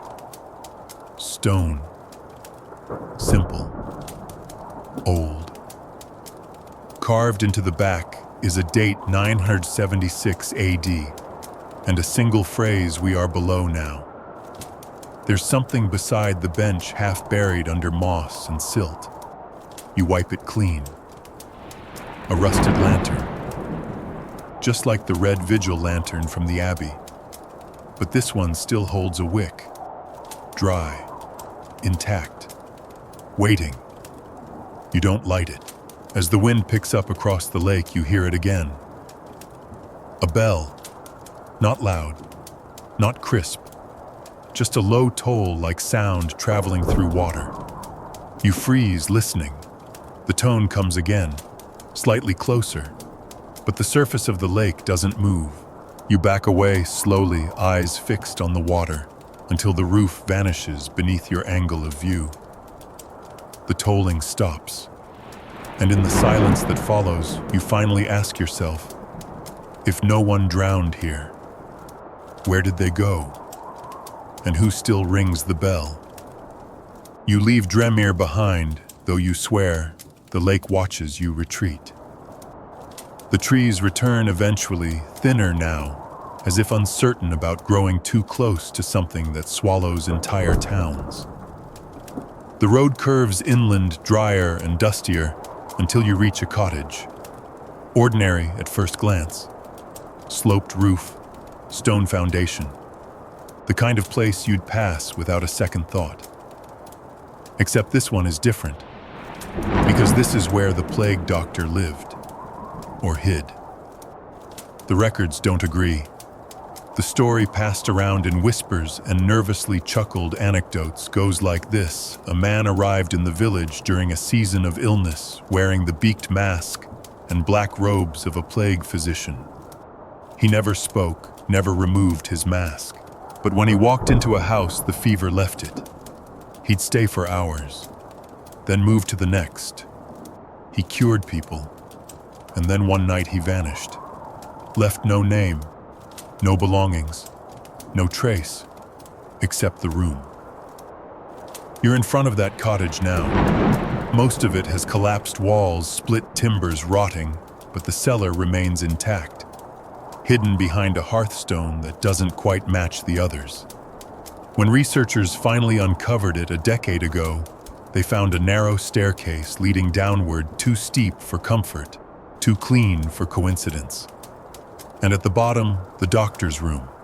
Not just a storeroom or cellar, a fully constructed chamber, arched ceiling, tiled floor, plaster walls, and a desk, still intact. Here's your mainstream fact during the worst waves of plague. In the 14th and 15th centuries, it wasn't uncommon for traveling doctors to create private spaces for preparing herbal remedies, autopsies, or isolation rituals. But none of those known spaces looked like this. The room was curated. One wall held dozens of glass jars filled with dried herbs, powders, crushed beetles, and things harder to identify. Slivers of bone hair tied in knots. Black stones wrapped in cloth. Another wall bore a diagram not of a human body, but of something else. Symmetrical, alien, circles within circles, with a single unmistakable spiral at the center. And the journal. Of course there was a journal, half-burned, its surviving pages filled with tightly packed handwriting and cryptic sketches. Most entries were notes on herbal compounds, respiratory symptoms, and dream recordings. But then came this line repeated over and over: "She sits on the lungs," followed by, "When the fever comes, she climbs.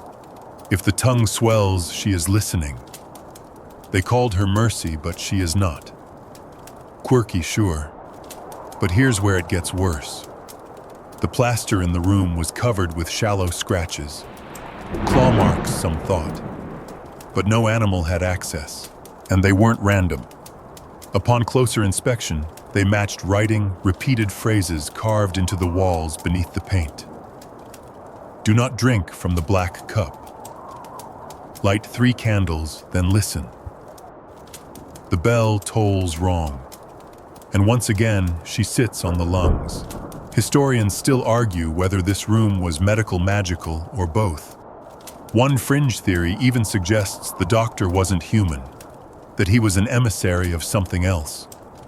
Or perhaps a penitent, a carrier of the sickness who burned it from his body each night with fire and smoke and memory.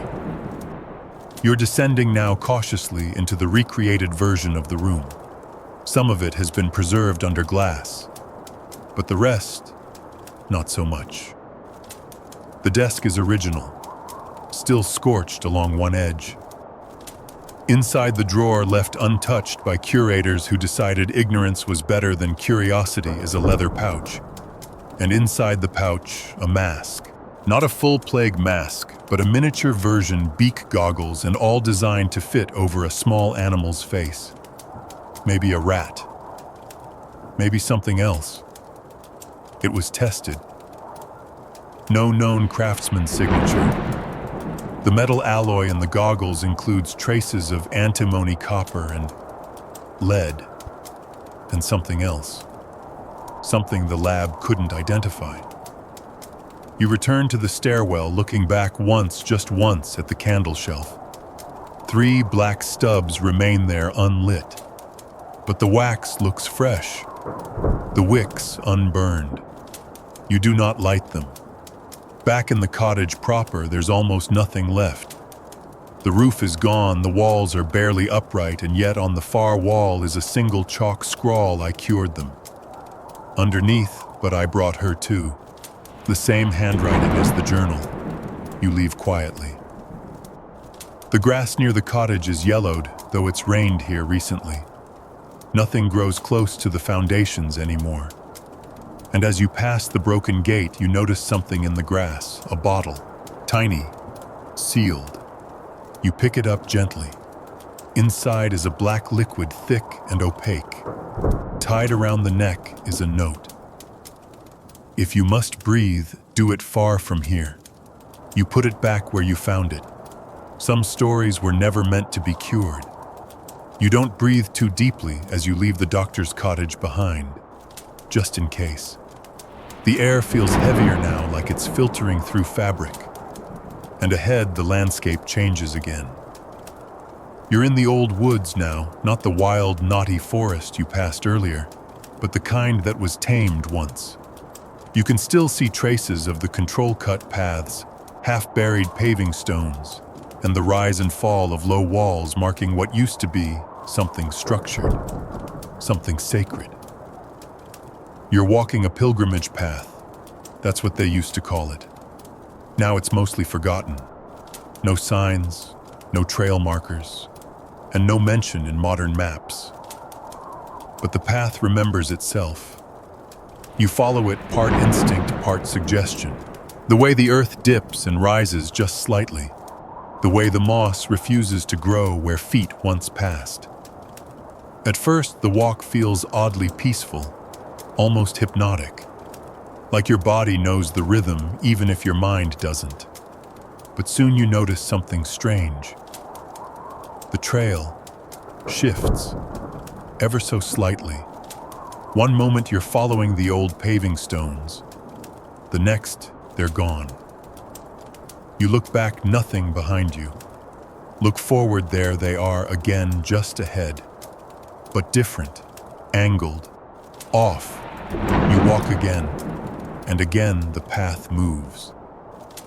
Welcome to the mystery of the disappearing pilgrimage path. The official explanation has always been erosion, or misremembered routes, the result of stories passed down without proper documentation. Oh, the path was here, but the earth's changed. The roots moved it. The rains buried it. Except now we know better. Here's your mainstream fact. LiDAR scans conducted just last year revealed that the path's trajectory does change. Not a lot, just enough to shift by a few degrees every couple of centuries. But the thing is, it moves consistently, like something is adjusting it. Not nature, not accident, something intentional. It doesn't just drift, it curves. And the destination, it's never the same. Each recorded version of the path from old maps, paintings, and journals points to a slightly different endpoint. Sometimes a chapel, sometimes a stone circle, sometimes a grove. But each one eventually disappears, too buried, burned, or relocated. So where does the path want to go? You pass a milestone now half buried in ivy. On it, barely legible beneath the moss, step true. See not. What does that mean? Fringe researchers, especially those who follow geomancy and early path ritual theory, have their own interpretation. They say the path doesn't lead, it seeks. They believe this route was constructed as a kind of moving prayer, a rope dragged across time. When walked properly alone at night in silence, the path doesn't bring you to your destination. It brings it to you.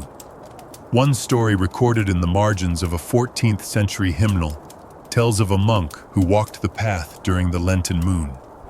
He followed it faithfully, barefoot, fasting. At dawn, he was found sitting on the altar stone of a ruined church that hadn't existed in that location in 200 years. He was smiling, eyes wide, dead, no wounds, no sign of struggle. But a stone beside his body had been flipped. On the underside, the spiral, and another word carved beside it. Echo. You continue walking. The path dips, suddenly revealing a narrow stone bridge arcing over a dry stream. On the far side, more stone slabs mark the trail. You cross. Midway over the bridge, the light shifts. It's subtle, a dimming. Not like dusk, more like someone placed a hand over the moon. You glance upward. The sky hasn't changed, but the shadows are longer now, stretched.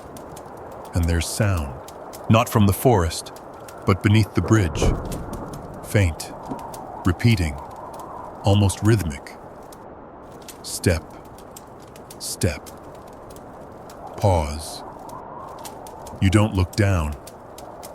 Across the bridge, the path vanishes again, then reappears 20 feet ahead. You take the leap metaphorically and literally. The earth feels firmer where the trail reforms, more certain. But the trees here look different, drier. Their bark is blackened, cracked. Burned maybe, but not recently. As if something hot passed through centuries ago, and the memory of it never faded. To your left, you spot a clearing. At the center stands a simple wooden post. No signs, no markings. Just a post with 3 notches carved into it. Beneath the post is a stone with a shoe print burned into it. No other prints around it. Just the one. Historians still argue whether the path was part of a mobile religious order, a secret ritual of land-based devotion, or something else entirely. Some think it was designed to remap reality, to shift spiritual geography by walking it over and over again, pressing new coordinates into the earth. But one theory stands out. They say the path is a thread, a way to sew together the pieces of something that broke. A long time ago, the walking keeps it from unraveling, which is why they say you should never stop for too long, or turn around, or worse, walk it backward.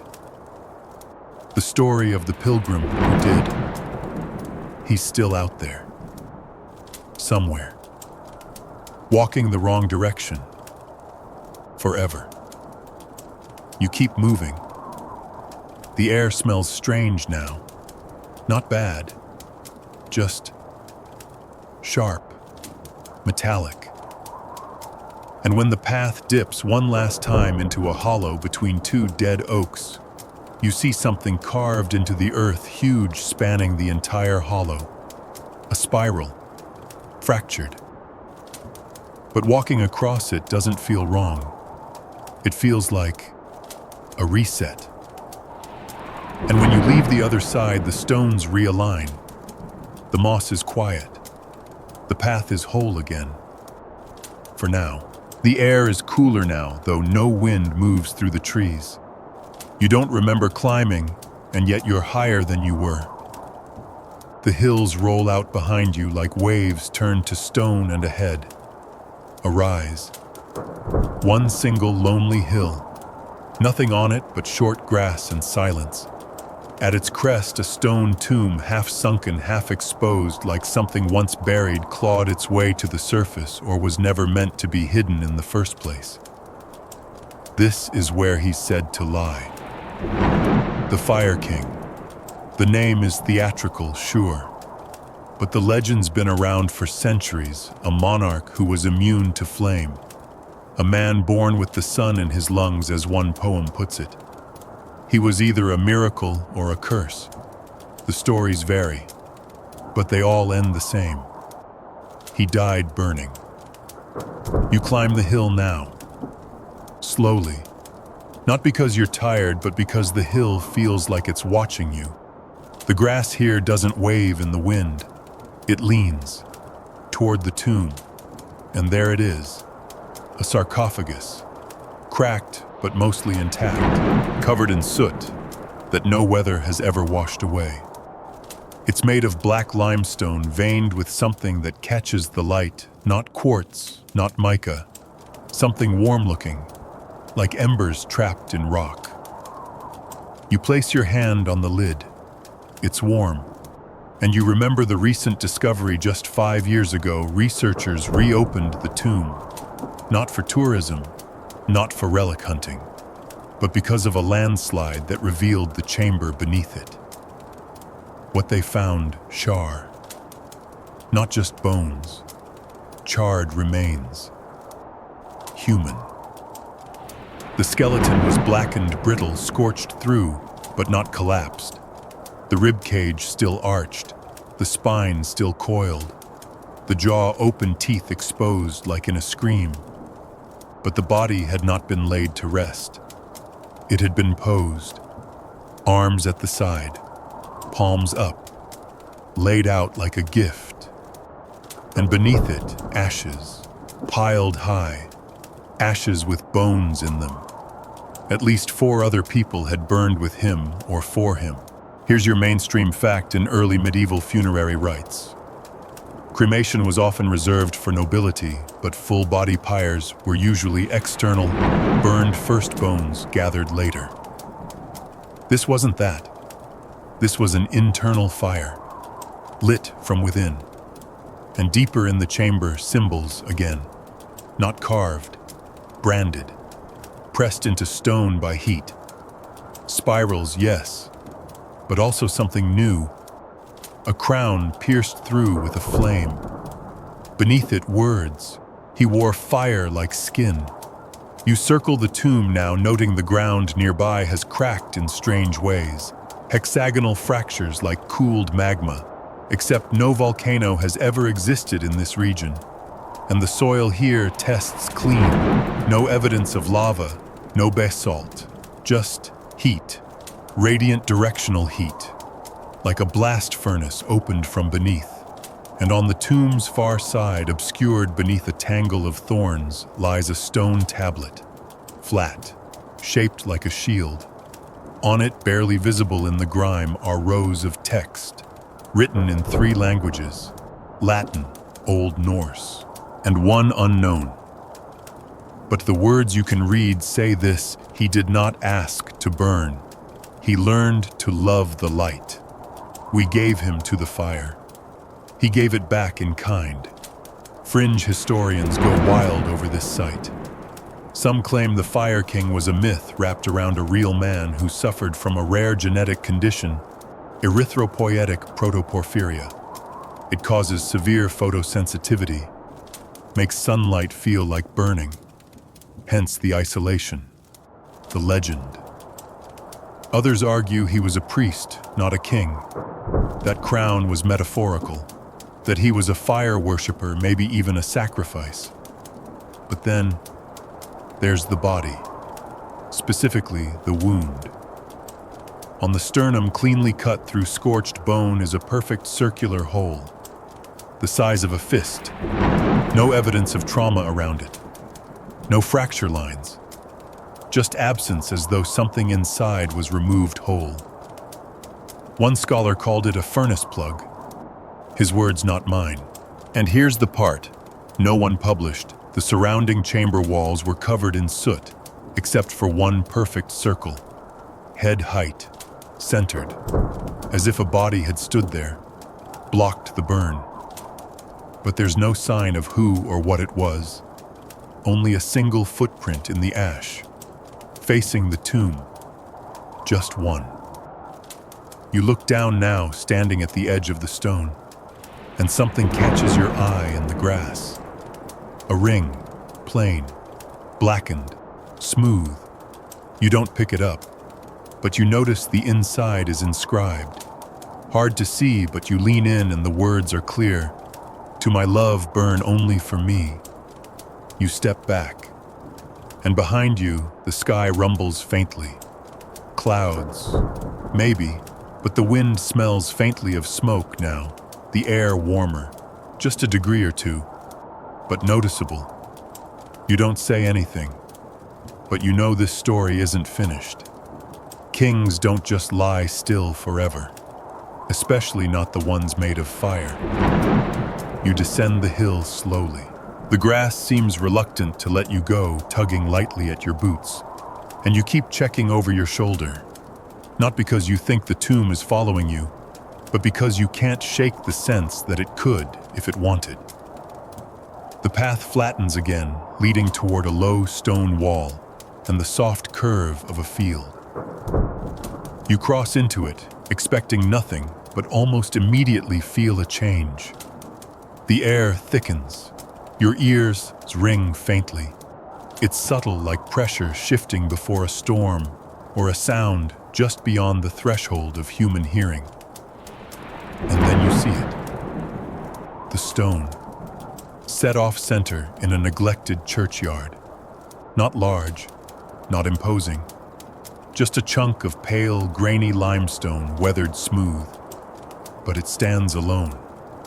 The grass around it grows in a perfect circle, a little too green, a little too soft. They call it the stone that cried red. Sounds dramatic, right? At first it was just an old superstition, a marker said to weep blood on nights when the moon was full and a name was forgotten. People scoffed, until it happened.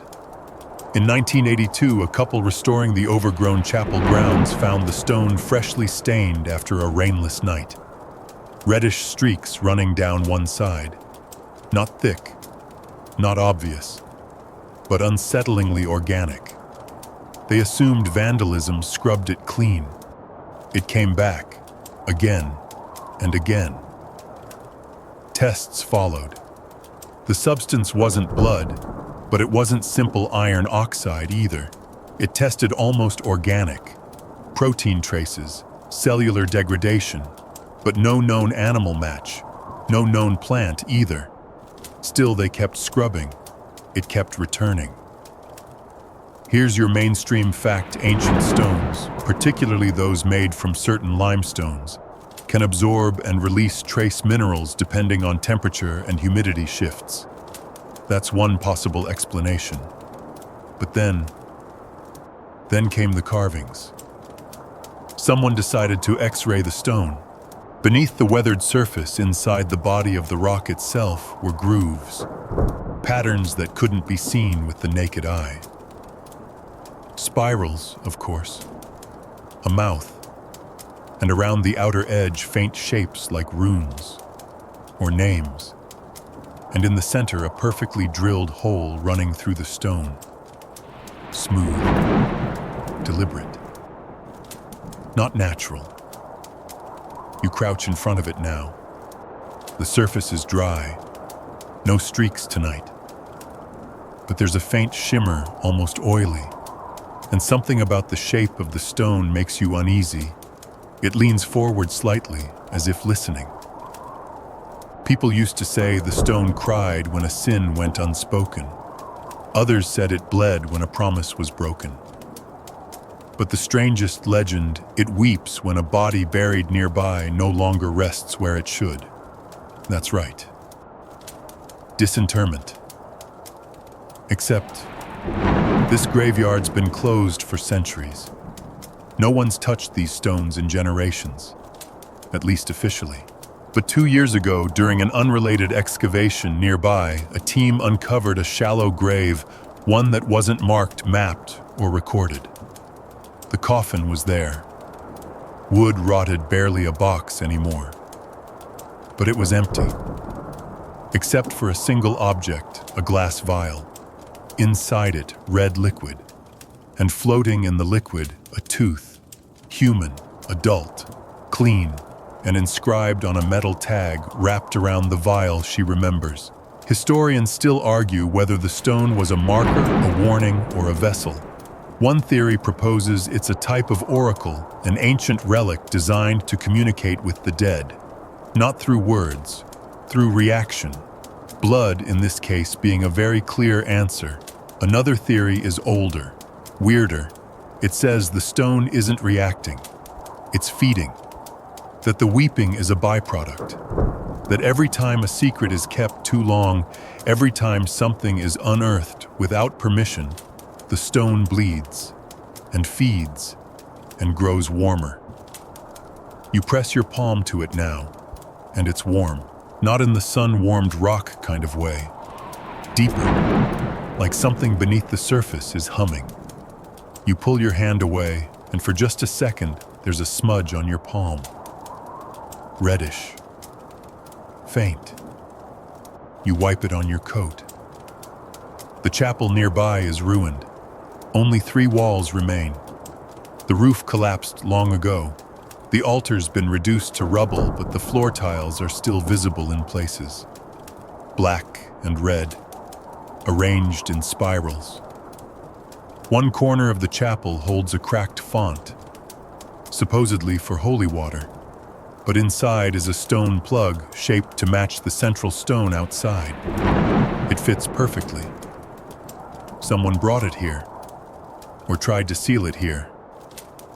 You leave the chapel through the archway, once called the Door of Rest, and on the outer wall, scratched by some sharp object, are 5 letters, S. No context, no explanation. But as you glance back at the crying stone, you wonder, is the blood ours, or is it something trying to grow? The ground feels strange underfoot now, too soft in places, too brittle in others. The path doesn't meander. It narrows, tunnels, forces you forward. Trees crowd in taller, darker, their bark thick with strange markings. Not carvings, but growths. Natural patterns in unnatural shapes. The branches don't just arch over you, they lean in. You're entering a place marked on no map, labeled in no records, but whispered about in fringe archives under one name, the Hermit's Cave of Madness. Not dramatic at all. The entrance is unassuming, just a crack between 2 cliffs, narrow enough you have to slide through sideways.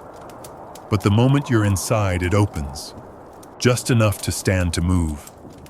You light your way, torch flashlight doesn't matter, and immediately the air changes.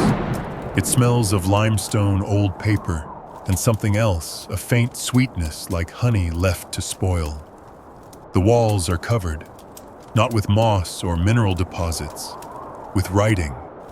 Thousands of lines scratched into the rock with nails, tools, fingers. Every surface, ceiling, floor, even the undersides of low-hanging rocks. You can't take a step without hearing the crunch of chalk underfoot, so much dust from worn-down carvings that it layers the ground like bone meal. It's not just repetition. These are sentences, thoughts, maybe prayers. She showed me my eyes and they screamed. He came back with her voice inside. I forgot my name so she would not eat it. 3 mirrors. No faces. Only mouths. You stop reading after a while. Not because you're frightened, but because the messages start responding. You see a phrase carved near the entry, "Do not follow the wind." Then 10 feet later, you followed it anyway. Then she knows you now. You tell yourself it's coincidence. The mind wants patterns. It's a cave, random carvings, nothing more. Except the handwriting is consistent, all of it. Hundreds of walls, hundreds of phrases, same pressure, same depth, same hand. You reach a chamber near the back, round like a womb. The walls here are bare save for a single symbol on the far side, etched deeper than any other A spiral. Of course. But this time it's drawn inward. No fractures, no mouth. Just a tightening coil, a vortex. And below it, for the first time, a name, Edrin, the Hermit. There's little historical record of him, just a few scattered mentions. A failed monk, a mirror prophet, a man who wandered into a hill and never came out. Except, clearly he did, or someone did. At the chamber's center is a pile of stones, arranged carefully, like a cairn, but not covering anything, just sitting. Beside it, a wooden bowl, dry now but darkened with old stains, dried resin, blood possibly, but most disturbingly, a small bundle of paper, tightly rolled, tied with brittle sinew. You unroll it. The ink is faint but legible. I saw her in the eye. I saw her in the spiral. She is not behind the veil. She is the veil. Historians still argue whether this cave was a place of exile, devotion, or descent into madness. Some say Edrune was a prophet cursed with visions. Others call him a fraud, a lunatic, a solitary victim of a wasting disease. But there's a final theory, that Edrune didn't write these words. He heard them, that the cave itself whispers, that it echoes thought before it is spoken, that the longer you stay, the more it writes you. You test it. You speak aloud a single word, spiral, and a moment later, somewhere deeper in the cave, you hear it come back. Not in your voice, in hers, higher, soft, amused. You leave the chamber. But before you do, you notice something etched in a tight ring near the cave's mouth, invisible unless the light hits just right. Tiny words repeating in a circle. Tell no one who you were in here, and you won't. Because when you emerge from the cave, blinking in the moonlight, you've forgotten something. A detail, a name, a shape. You know you lost it inside, and you're not sure what else followed you out. The night feels longer now. Not darker, just stretched as if time itself is lagging behind you, trailing like a cloak snagged on unseen roots. The trees thin once more, and ahead lies a familiar boundary, a forest you've heard about in more than one whisper. Not a ruin, not a tomb, just trees. But the stories say they scream. This is the forest that screamed. There's no sign to mark the edge, no dramatic arch or burned offering circle. Just a soft transition, moss to grass, grass to soil, and then silence. Real silence. No birds, no wind, no insects.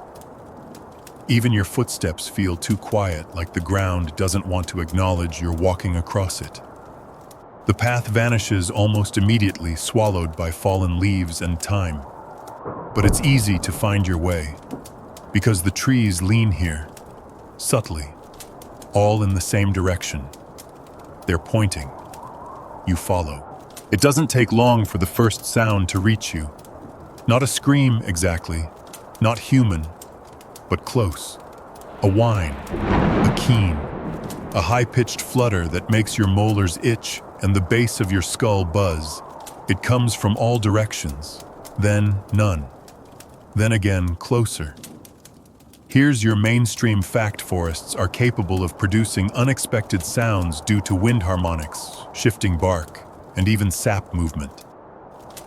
Under the right conditions, a forest can howl, it can groan. Some trees even create ultrasonic vibrations humans can't consciously hear. But this isn't natural, because the sound doesn't drift with the wind. It follows. You press on. The trees become stranger, thicker, bark folded like scar tissue leaves, shaped wrong, too long, too sharp, veined like lungs. And then you spot them, the marks, not carvings, brandings. Each trunk along the left side of your path bears the same symbol, a spiral, broken open, not fractured, torn. And beneath it, a line like a mouth. Some say it's a sigil, others think it's a command. You reach the center of the forest just as the sounds stop, all at once. The silence is louder than the screams were. You stand in a wide clearing, and in its center, nothing. Just grass, flat, dark, unbroken. But you notice something strange. Your shadow is gone. The moon is out. There's enough light, but you cast no shadow on the ground.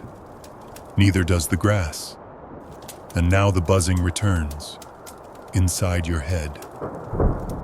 It's not sound anymore. It's thought. Or maybe it's memory. Not yours. Phrases bubble up from nowhere, surfacing like rot in a forgotten pond. It waited in the space between breaths. They asked it for justice. It gave them silence. To speak its name is to wake its mirror. You don't remember reading those, but you know them instinctively, as if they've been tattooed behind your eyelids. Fringe theories about the screaming forest go back hundreds of years. Some claim it was cursed during a mass hanging, 13 criminals executed in a single day. Others say it's the site of an old battle where soldiers were buried standing upright, mouths open. Some believe there's a mineral deposit below that vibrates when the moon is full. But the most compelling theory, the forest isn't haunted. It's aware that the screams aren't echoes, they're warnings. A research team tried to record the phenomenon in 1996. They set up motion detectors, ultrasonic microphones, seismic sensors. They left them overnight. They came back to find the devices burned out, every single one, and near the center of their equipment pile carved neatly into a tree. Do not record the silence. You step carefully around the center now. You still have no shadow. Your ears ring faintly. You feel lighter. And that's when you see it. A piece of cloth, caught on a low branch, torn, dark red, not blood, fabric, woven with a spiral pattern, almost invisible. You don't touch it. You just stand there and listen. And in the silence, you hear it again. A whisper. Not from the trees, from beneath them. Something low, not a word. Just a sound trying to become one, like a scream still forming. Historians still argue whether this forest was the site of ritual punishment or an experiment gone wrong. But the locals avoid it for one reason only. They say those who enter forget something. A name, a face, a fear. They always leave with one less memory than they entered with. And some leave with a new one that doesn't belong to them. You turn and walk back calmly, slowly. You never look behind you. And when you step across the line of trees at the forest's edge, your shadow returns. but for just a second, it doesn't match your posture. The screaming stops, but it lingers behind your ribs like the aftertaste of thunder. You walk without checking your pockets, your pack, your pulse, just in case something's been added. The trail becomes a road now, a real one. Cobbled, broken, but unmistakably shaped by human hands. It cuts straight through a patch of moorland drier than the rest, flanked by low stone walls, with nothing between them but wind and memory. This is the stretch of road where a prisoner once walked, twice. The records are confusing, the legends worse. But the locals still remember the prisoner who vanished twice. At the end of this road lies the ruins of a tower. Not tall, 2 stories maybe. Simple stone square with a single iron door. The kind of prison built not to hold armies, just one man. And yet, that man is still a problem. You reach the door. It's rusted open now, hanging off one hinge like it's too tired to pretend anymore. Inside, emptiness. The stone floor has cracked from frost, and the ceiling collapsed decades ago. But there's still a cell at the back, just bars partially melted, like someone poured lightning through them. You step inside. The walls are covered in graffiti. Not modern, ancient, but it looks modern. Sharp lines, angry scratches, every surface clawed by someone with nothing left to lose. And everywhere eyes, not drawn delicately, just gouged circles repeated over and over, but only on 3 walls. The 4th clean, no writing, no eyes. Just a single phrase carved deeply into the center I left through the second silence. No one knows what it means. Here's your mainstream fact. This tower really did exist. Official documents from the late 11th century confirm it was a place of isolated incarceration. It held prisoners deemed spiritually unstable or dangerous to the perception of others. The most infamous of these a man referred to only as Brannan of the Hollow Mark. That's all the record gives us: a name, a crime without description, and a date of execution. But according to a monk's journal found buried beneath the tower centuries later, Brannan was never executed because he vanished. The journal claims the guards entered his cell one morning and found it empty. No sign of escape, no damage, no broken locks, just ash where the man once sat, and a single footprint, pressed into the stone, pointing outward. He was gone. But 30 years later, during repairs to the tower after a lightning strike, masons discovered something strange. Graffiti. On the outside of the back wall, dozens of eyes. And one phrase, I remember how it ends. There were no ledges, no walkways, no rope. Just flat wall and the scratch marks of someone who wanted to leave something behind before vanishing again. Some believe Brannan was a visionary, someone who saw too much. Others say he was possessed, or cursed, or simply not entirely here to begin with. Fringe theorists, of course, adore him. They say he didn't escape from the cell, he escaped into something else. That the second silence he mentioned refers to a state of awareness, a gap between this world and the next. Not death, not sleep. Something in between. And they think he left a trail. That trail, it starts here, and it shows up again miles away in a cave in another country where the same spiral symbol was found. Carved over a small, perfect circle of stone. Beneath it, a single line of text written in Old Welsh. He made the 3rd step. No one knows what the first 2 were. You stand in the cell now, hand resting on the bars, and feel the temperature shift, slightly. The 4th wall is colder, not by much, just enough. You check the wall again. And notice at the very bottom, almost at floor level, a fingerprint, smudged into the stone, pressed so deeply it must have been made with inhuman strength.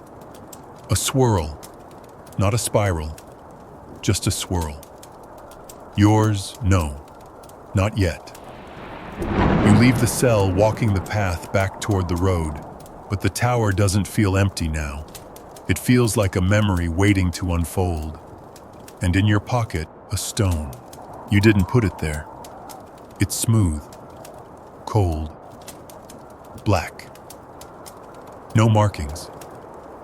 But when you close your hand around it, you hear something faint, not a voice, not words. Just a second of absolute, perfect silence. Like the world blinked. You drop the stone, but you don't look back. You already know what's written on the wall behind you, and you're starting to understand what it means. The final stretch feels different. Not quieter, there's still wind, still breath, still the hush of night pressing soft fingers against your skin, but something about the landscape shifts, like you've walked out of history and into myth. It smells like dust now, like paper that's been hidden too long, like bone under floorboards. And ahead, rising from a hill that shouldn't exist, stands the last chapel. They called it the Chapel of Smoke and Bone. Once royal, now ruined.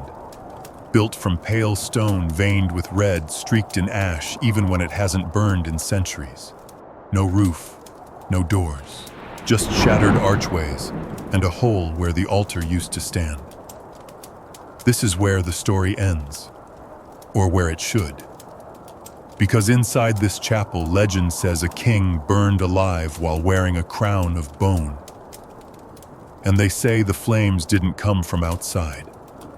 They came from him. You step into the chapel and the wind cuts out completely. Instant stillness. The walls bear no script, no paintings, no saints. Only blackened handprints, hundreds of them, pressed high-low, overlapping, all the same size. And in the center, a circle of scorched stone, glassy, like lightning hit it again and again. This is where he stood, the bone-crowned king. No official records name him. He doesn't appear on any royal chart. But the architecture is noble vaulted arches, carved masonry, even fragments of gold leaf clinging to the broken ribs of old pews. Someone wanted this place remembered, but someone else worked very hard to erase why. The crown itself was dismissed as fiction for centuries. A circlet of bone and antler bound in braided hair with a single tooth at its peak. Sounds ridiculous, right? Until last winter. During excavation of a nearby ossuary, workers uncovered a sealed vault buried deeper than expected, under layers of deliberately compacted soil. Inside, charred remains. Human. But not just human. Among the ashes were fragments of what forensic anthropologists identified as bone. Carved, shaped, joined, like crown points. Smooth from touch, but darkened, almost petrified. And in the center, one intact molar, a human tooth, filed into a perfect triangle. Here's your mainstream fact: bone crowns weren't entirely myth. Some tribal leaders in early Europe did use jawbones and horns to symbolize rulership or ancestral connection. But not like this. Not crowned in fire. And certainly not worn into death. One surviving document, a scroll found in the hollow of a tree not far from the chapel, offers the closest thing we have to a first-hand account. It says, "He knelt as smoke rose. He smiled as the crown bled. We did not light the flame. He became it." Historians still argue whether this king was a real ruler, a ceremonial priest, or a scapegoat. But what everyone agrees on is this: he chose it. The spiral symbol appears here too, only once at the base of the altar ruin. Not carved, branded. And beside it, in rust-colored stain, a footprint, pressed deep, facing outward. You kneel now, hand brushing the edge of the scorched glass circle, and something shifts beneath the surface. Faint red flickers. Not light, not flame, but memory maybe, like heat remembering its shape. Beside you, something glints. Bone. Tiny white shaped like a fang. Maybe animal, maybe not. You don't touch it. Behind you, a faint breeze stirs the ash, and with it something else. Something like music, but wrong. Like a hymn hummed backward. You rise slowly, and that's when you see it. The crown, not whole, not full, just a piece half-circle, scorched and jagged, resting in a hollow near the altar's base. Real, bone, cracked with age, but still warm. You step back. The hymn rises, but there are no voices, just pressure, as if a choir is forming inside your skull.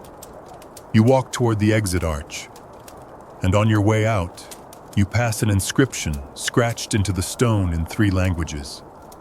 One reads, "He wore it to be remembered." Another, "He burned so we wouldn't have to." And the last, you don't recognize the language, but somehow you understand it. He is still burning. And now, so is the wind. Because behind you, the glass floor glows faintly. The ashes rise. The crown hums. But you keep walking, because you've made it this far, and whatever waits in flame and bone behind you now, it's no longer your burden. And now, as the last echoes of this long, winding night settle into your thoughts, let your breath soften. Let the images blur. The cracked stone, the forgotten footsteps, the echoes that never really faded, they're behind you now. You're not in the chapel anymore. You're not on the path. You're safe. Here, in the quiet space you've made for yourself. Each story you've walked tonight was rooted in something real owns unearthed. Symbols repeated across centuries, structures built, burned, buried. But the magic was always in the gaps. The things that couldn't be explained, only felt. The places where belief and history brush shoulders like old friends who still owe each other answers. You've journeyed through silence that listened, through whispers that remembered your name, through ruins that still smolder with truth. And each time you made it through, you walked with ghosts and left them where they belong. So let your eyes grow heavier now. Let the soft weight of sleep press down like moss over stone. The fires are fading, the echoes are dimming, and the spirals, they turn more slowly now. No more footsteps, no more flickers in the corner of your vision, no more ancient bells tolling behind your ribs. Just breath, just quiet, and just this. Whatever truth lies beneath the legends, you met it, you saw it, and it blinked first. End of script. Sweet dreams.